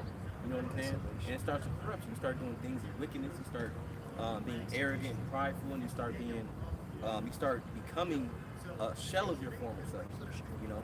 And that's exactly what happens to most people that gain money, power, and wealth. You know, and then the women just add to the arrogance. You know, don't, no, go ahead. Well, the only way to offset that, you know, is when in the kingdom, when the Lord, you know, makes true kings of the men of the nation of Israel, beginning with the elect, and put the law, statutes, and commandments in them. That's right. So having that great power and, you know, all the riches and all that, you won't be corrupted mentally because you're gonna be made perfect. Made righteous like that. You know, that's the only way that the power can exist. You know, is when he distributes that power how he sees fit, in perfect righteousness. And I can't wait. Lord willing, man. Go ahead. It says, till he knew that the Most High ruled in the kingdom of men, and that he appointeth over it whomsoever he wills. See, he appointed over whoever he wants to. You know? So the reason why you have Joe Biden in office, the Lord put him there. The reason why you have Putin been in the Russian, he's been in Russian POTUS for 15 damn years. You know. Well, before that, like 20 years, really. Think about it. You know, so he's been in power there for a very long time because the Lord put him there. You know, you can tell the Lord put him there because he ain't left. He ain't gonna leave. They love him over there. Right. Verse 22 it says, and thou his son, O Belteshazzar, has not humbled thine heart, though thou knewest all this. See, now it's talking to his son like, okay, you're a prideful person. You're a prideful king, even though you knew what the Lord did to your father. And instead of fearing the Lord and what the Lord's going to do to you, you decide to magnify yourself against the Lord and his people. Go ahead. But has lifted up thyself against the Lord of heaven, and have brought the vessels of his house before thee, and thou and thy lords, thy wives and thy concubines, have drunk wine in them. Yeah, so he stole all of this man stole all of our treasures, you know, and started using our treasures for his own amusement. And thou hast praised the gods of silver and gold and brass, iron, wood, and stone. So you've been performing idolatry, you know, and you should know, and you should know that what the Lord did to your father. You should remember that, you know. So what do you think the Lord is going to do to you? But because you don't remember that, right? Go ahead. It says, would see not, nor hear, nor know, and the Most High, in whose hand thy breath is, and whose are all thy ways, has thou not glorified. So he's not glorified the Lord, man. And he only draws breath because the Lord wills it. Then was part of the hand sent from him, and this writing was written. And this is the writing that was written. Mene tekel upharsin. This is the interpretation of the thing. Yeah, and you're like, all right, so since you want to be private, now acknowledge the Lord, check it out. Mene, God have numbered thy kingdom and finished it. Yeah, so that, and what that means is that the time is up. You know, it's your kingdom has been here for a complete number of years, and now it's done. So imagine one of your servants interpreting your dream and telling you that your kingdom is up. Right after, a hand appears and just writes on the wall. And everybody's looking at this. This is the middle of a party. Everybody looking at this. Everybody like, what the fuck is going on? And then for one of your servants to come and to tell the king, this shit over. You know? Right. That's a magnificent scene, man. Mm-hmm. When you read in Job, I think it's the 20th chapter, where it says, you have appointed his bonds that he cannot pass. Yep, exactly. It's the same thing. Yep. It refers to Esau. So, Technically, if I may, technically that's happening before their eyes right now. Yeah, that happened. Oh, that happened when they turned on that hydro accelerator, particle accelerator. Yeah, at CERN. in CERN. Switzerland. Come. You know, and the message, they tried to open that portal, the message came back. Mm-hmm. You know, Tech. like damn. And then most likely because the apostles and the elders on down, say this, and I believe it too. You got these elites. They probably got that message. Some didn't, like you said, some didn't understand or didn't remember. Yep.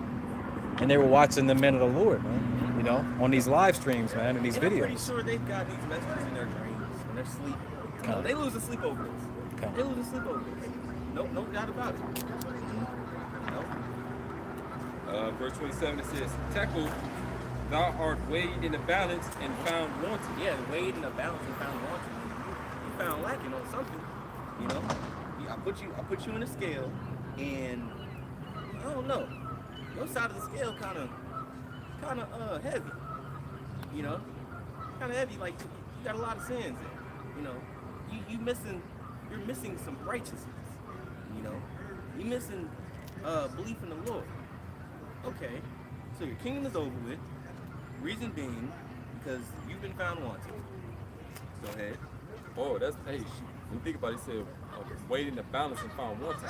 So that means the balance was off. Yeah, exactly. So it was like, oh, your balance is off. Now I got to balance it by taking your kingdom away. That's What's going the to balance of the Lord? right. It's an abomination. Right. Come. So when you think about this all makes perfect sense. Mm-hmm. Yeah. Verse 28, it says, Farces, thy kingdom is... Farson. You Farson. Thy kingdom is divided and given to the Medes and Persians. So not only in front of all of your subjects, you're having a big ass party, and a hand appears and writes a message, and this Israelite man, who you hate by the way, came in and told you, your kingdom is done. This is the reason why, and this is what I'm gonna give it to you. And you can't do shit about it. You can't do shit about it. Right.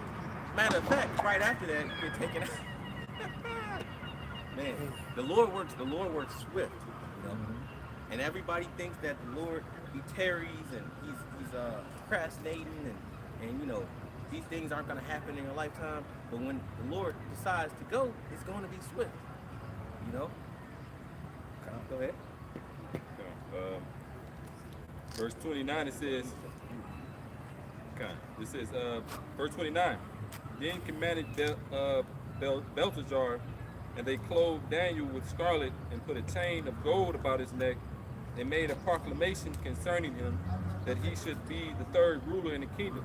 Oh, so now you wanna honor somebody. Now you wanna honor somebody. Okay. And that night was Belteshazzar, the king of the Chaldeans, slain. Woo! That night.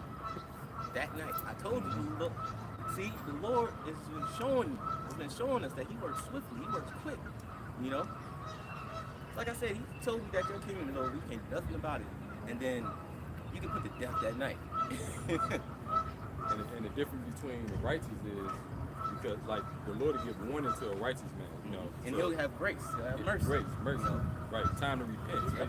You know, but when He it ain't comes, with this is like an indictment. Pretty Yeah, much. yeah, It's like, yeah. look, this night, you know, it's a wrap. You know, we ain't postponing this trial. You being sentenced tonight. Right. Judgment.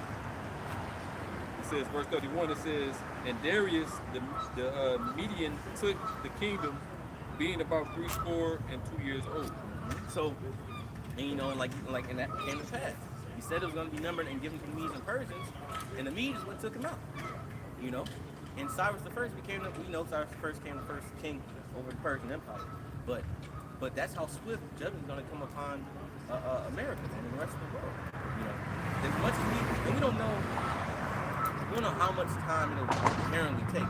Of course, nobody knows the day or the hour. But because we're sitting here and we're prophesying, and we're you know prophesying the downfall of these places, just like Daniel just did, right? Now with us, it seems like it's going to take a long time. But trust me, when it happens, it's going to be swift. The Lord said He's coming quickly. Our measly brains can't fathom His time difference. You know, so that's the thing it's taking a long time. But to Him, He only been gone 2 days. He only gone 2 days. 2 days, come on. It's saying 1 hour shall such great riches come to know. Exactly. Yeah, that's 1 hour till that great shit be thrown down. You know, somebody want to grab that.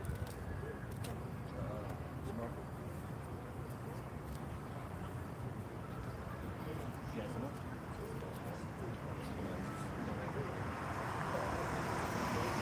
That's 1 hour till that great shit be thrown down.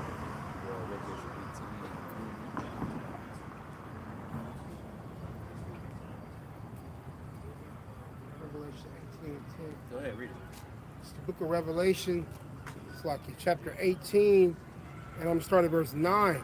It says, "And the kings of the earth who have committed fornication and lived deliciously with her." Woo! So the kings of the earth, meaning the leaders of the other nations, who have dwelt deliciously with the harlot, which is Babylon, right? Go ahead. "Shall bewail her." Right, bewail her. I mean, they're going to cry. They're gonna, you know, they're going to cry and they're going to lament this place because they're going to see the destruction of this place just like we're going to see it. You know, but from their point of view, in their nations, man. Go ahead. "Shall bewail her and lament for her when they shall see the smoke of her burning." Yep. So they're gonna see, just like I said, the movie V for Vendetta. In the beginning of the movie, you had the news and you seen America destroyed.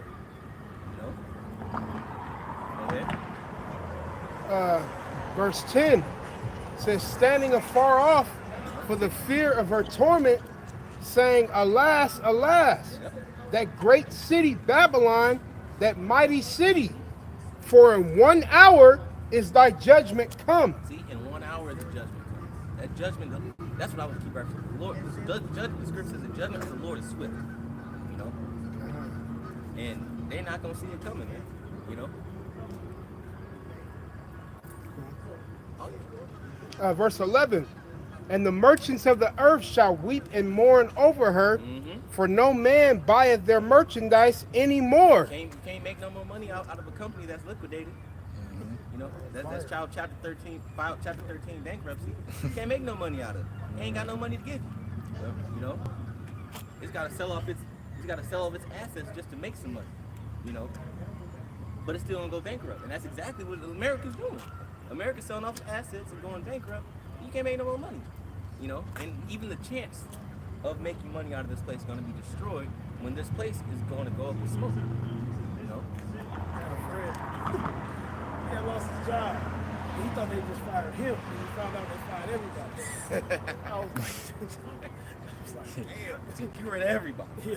He took it personal and Somebody, shit. you know, like when you come to the table, somebody pissed off, just like, just knock everything off the table. If I could just get this one definition, because I like to use the term indictment because indictment is something swift. Yeah. You know, it's unexpected. It's by surprise. Oh, that's what happened to rapping niggas. Yeah. They had the evidence built against them, and they got indicted, and then they got they got rounded up. You know what I'm saying? The sting operation. You know. And that's why it's up. Yeah. And that's what's gonna happen to Esau.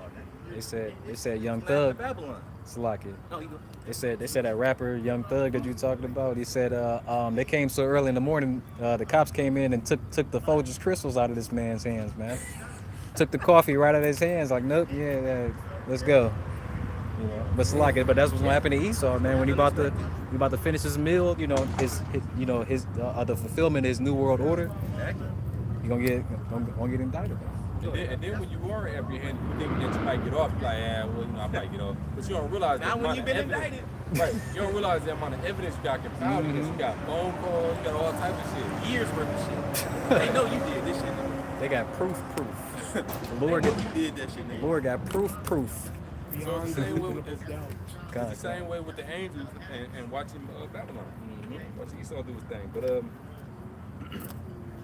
indictment in Google, the second one definition, it says a thing that serves to illustrate that a system or situation is bad and deserves to be condemned. So this situation that we are in Babylon is bad and deserves to be condemned. And we are condemning America. You know, they say, you know, God bless America. Well, no. Well, we say goddamn America, man. You know?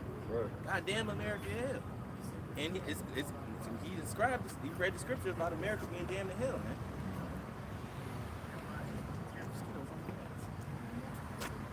That was You had something? That was it on that. I mean, if you wanted me You to grabbed the second Ezra too? I think you said 2 and 10. 10. Second Ezra chapter 2 and verse 10. And it reads, Thus saith the Lord unto Ezra, Tell my people that I will give them the kingdom of Jerusalem, which I would have given unto Israel.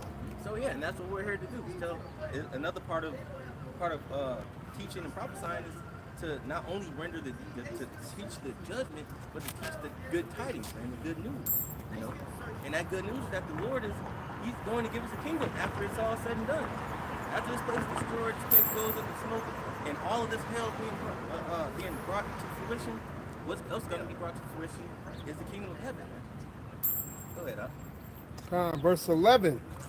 Their glory also will I take unto me, and give these the everlasting tabernacles, which I have prepared for them. And those everlasting tabernacles are talking about the new bodies, man. You know, somebody get 1 Corinthians 15 chapter and 54 verse, and grab 1 Corinthians chapter. Go ahead. Keep going. Go ahead. 1 Corinthians 5.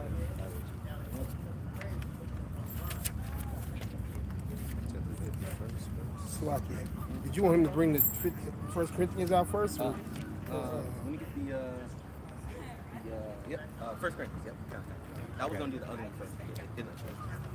That's good. This is 1 Corinthians chapter 15 and verse 51. Right? It says, Behold, I show you a mystery. We shall not all sleep, but we shall all be changed. See, and when we go into that word sleep, that means death. You know, we shall not all sleep. We shall be changed. You know, and what are we being changed into? Our bodies are going from a terrestrial form to a celestial form. You know, our spirits that have been put into these chains of darkness. Matter of fact, get into verse 6 real quick, and then we're gonna go back to that first Corinthians. 1 second. Yep. Everlasting change. The good way. Because we've been thrown down from our heavenly glories since the beginning of the world, and became this flesh on the earth, you know, and we're going to go back to that heavenly glory once this place has been destroyed, and this is part of the promise that's been given to us since the beginning of the world, you know. Yahweh Shemel Shah is going to turn Esau, because Esau is a false god, right? He's gonna turn him back to a man from a god. And he's gonna turn us from men to gods. The last shall be first. That First balance, shall be last. man. Last shall be first. Everything's gonna be back. Yeah, You know. the natural order of things is gonna be flipped right side up. Go ahead, Al. This is Jude, verse 6. It says, And the angels which kept not their first estate. Now that word angels is the Greek for angelos, you know, which means messenger, you know. And who are the messengers of the Lord? Prophets, the elect, you know. Go ahead. It says, But left their own habitation, he hath reserved in everlasting chains under darkness of the great day. Now read that over, slide. God. This is verse 6 of Jude. It says, and the angels which kept not their first estate, Yep, meaning their heavenly bodies. You know. Go ahead. but left their own habitation, Right, in the Shemayim, in the heavens, and the spiritual realm. he hath reserved in everlasting chains under darkness. Yeah, so he gave us everlasting chains. Now those everlasting chains are what? His body. These fallible bodies. These fallible bodies. Right. Because your body has a spirit in it. And that spirit has been created by the Lord, which is pure energy. You know? So we're gonna shed these bodies and we're gonna become pure energy again. You know? Matter of fact, our bodies are gonna be reconstructed. So that way it can handle the pure energy. Because right now, our frequencies are turned all the way down. You know? We can't even use 100% of our brain, so-called scientists say. You know? And from what they know about that, when you watch like movies like Lucy, Limitless, when you get 100%, when that part of your brain gets unlocked, you can do unimaginable things. You know, so we'll be able to, our bodies will be able to handle the power that we've been imbued with. You know, go ahead. It says, under the judgment of the great day. Under the judgment of the great day. So this is a punishment. You know, this is a punishment that we're undertaking. You know, and as being partakers of the punishment, there are things that we have to do to get back home. You know, so we have to do things like prophesying, sacrifice our bodies, and things of that nature, so we can get back to the Father. You know. So go ahead and read that First Corinthians. Back in 1 Corinthians chapter 15 and verse 51. Behold, I show you a mystery. We shall not all sleep, but we shall all be changed. Right. Verse 52, it says, in a moment, in the twinkling of an eye. Moment in the twinkling of an eye. So, somebody get a.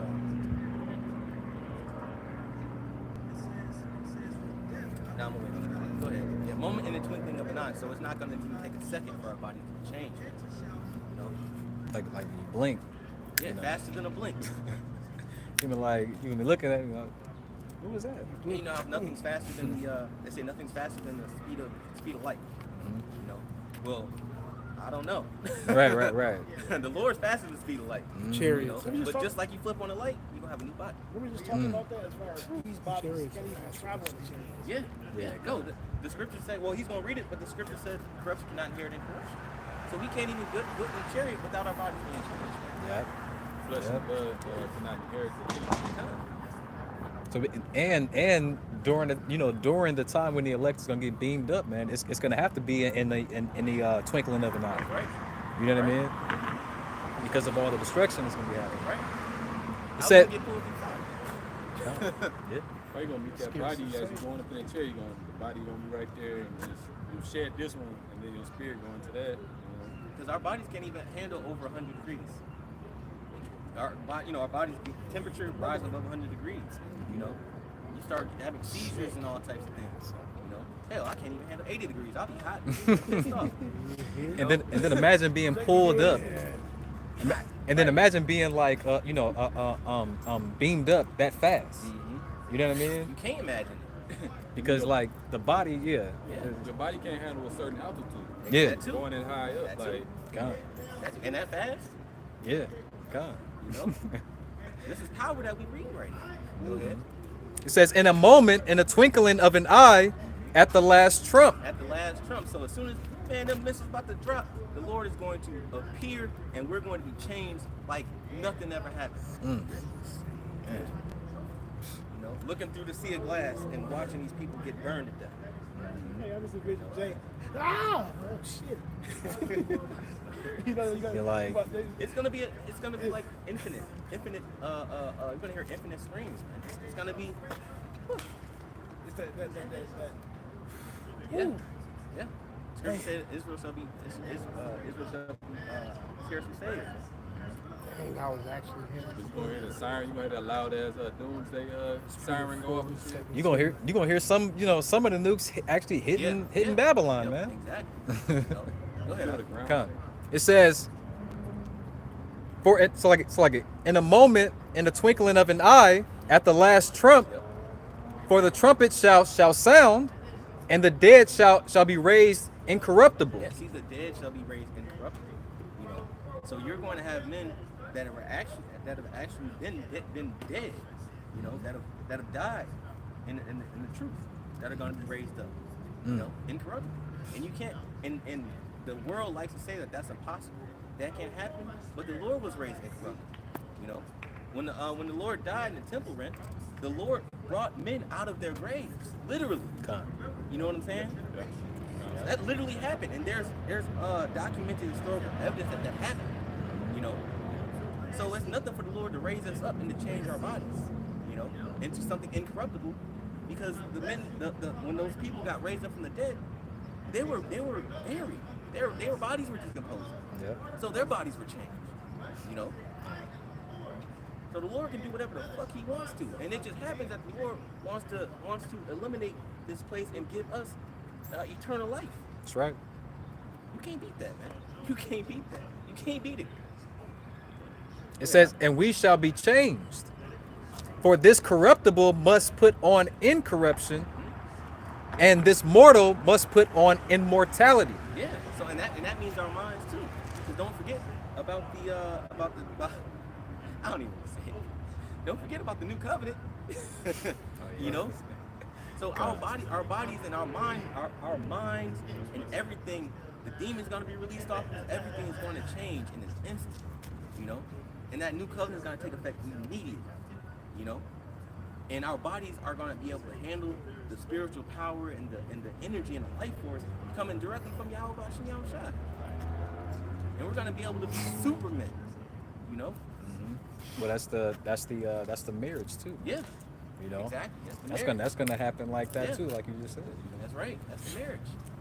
This is the patience and the faith of the saints, man. They took the mortal in online Antimon. It says late 14th century, deadly destructive to life, causing threatening death of illness, poison, wounds, etc. Wait, read that over. The word mortal in online Antimon, it says late 14th century, deadly destructive to life. Deadly and destructive to life. Doesn't that describe the flesh? Deadly and destructive to life. Yeah. What life is it destructive from? Your life in the Lord, your spiritual life, you know. So the flesh wants you to keep carnal. So this is when the scripture said in Jude the 6th chapter, change of darkness. This is all this word is describing is darkness. God.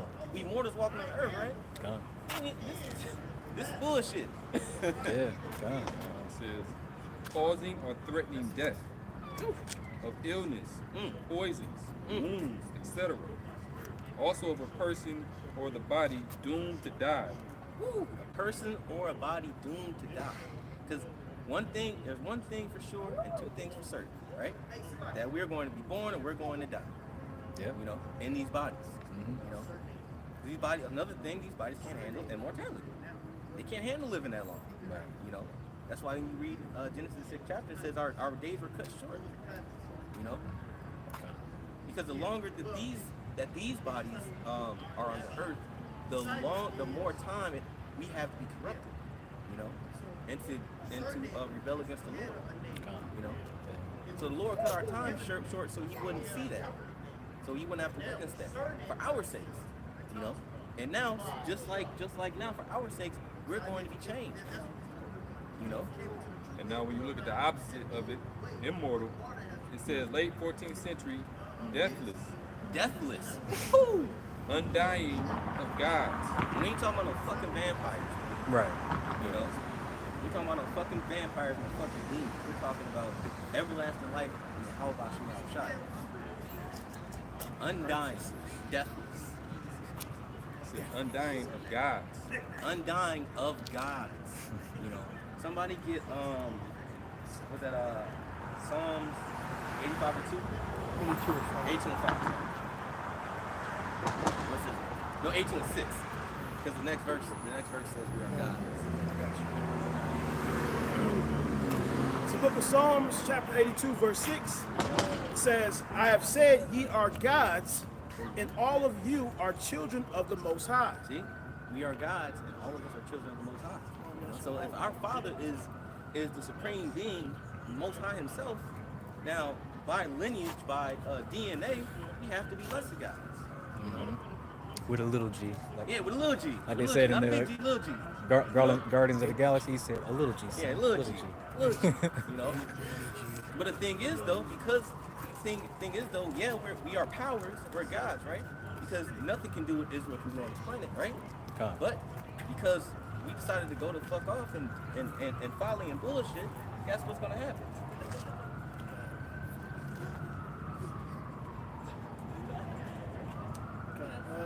Verse 7, it says, but ye shall die like men. We shall die like men.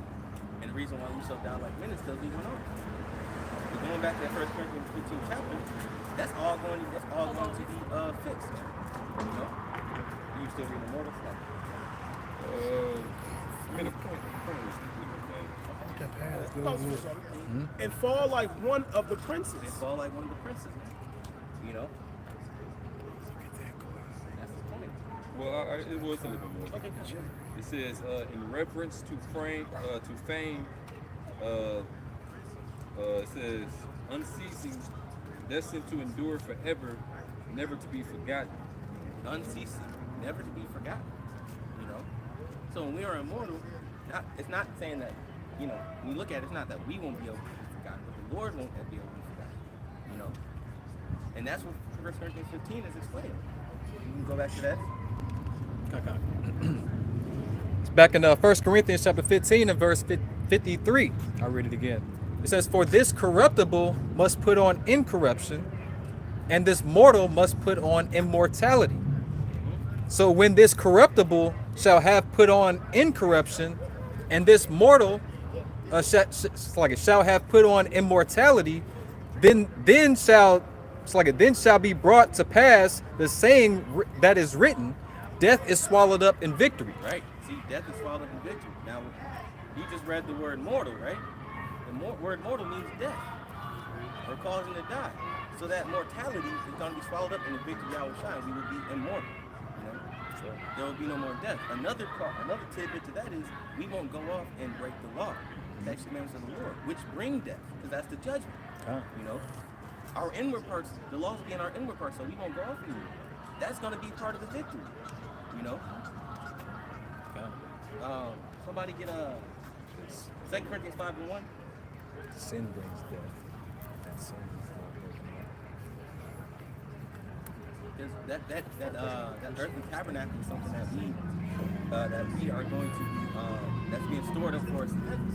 You know? And Lloyd, when you get the chance, we're gonna go back to that second Corinthians. This second answer is 2 Corinthians 5:1. And the subheading or subtitle it says the temporal and eternal. Temporal and eternal, talking about our bodies.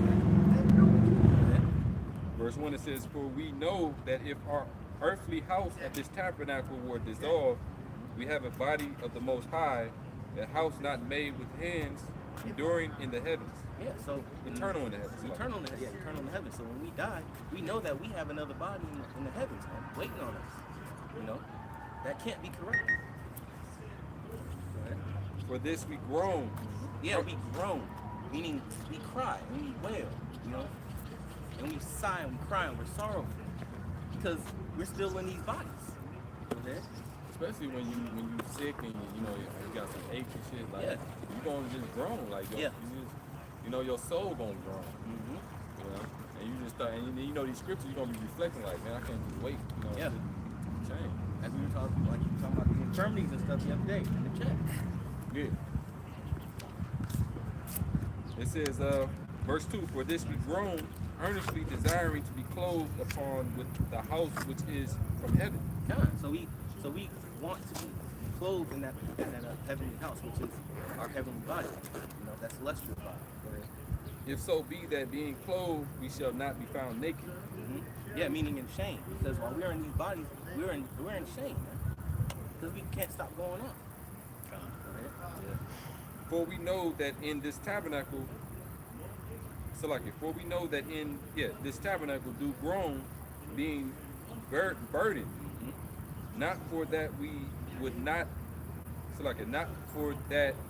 be unclothed, but clothed upon, that mortality might be swallowed up in life. Yeah, mortality shall be swallowed up in life. So that death that cause them to die, that these bodies that we are in that are destined to die, sometimes we have an expiration date, you know, to be swallowed up in life. And that life starts in believing in Yahweh Ba'Shem Yahweh Shai, man. You know? That's right. That's how we get to our eternal bodies and get to the kingdom of heaven. You know? So with that, you know, I hope brothers are edified, you know, spirit of Yahweh Ba'Shem Yahweh Shai. You know, give our praises to Yahweh, Ba'Shem, Yahweh Shai, Ba'Shem, Rikakwadash. double honor to the apostle and the elder Barry Milson as well. And citation to the hopeful elect all over the four corners of the earth, puts the word truth and sincerity, and risking their lives to do so. Shalom. Shalom. Abba Baba. Baba Ball. Ball.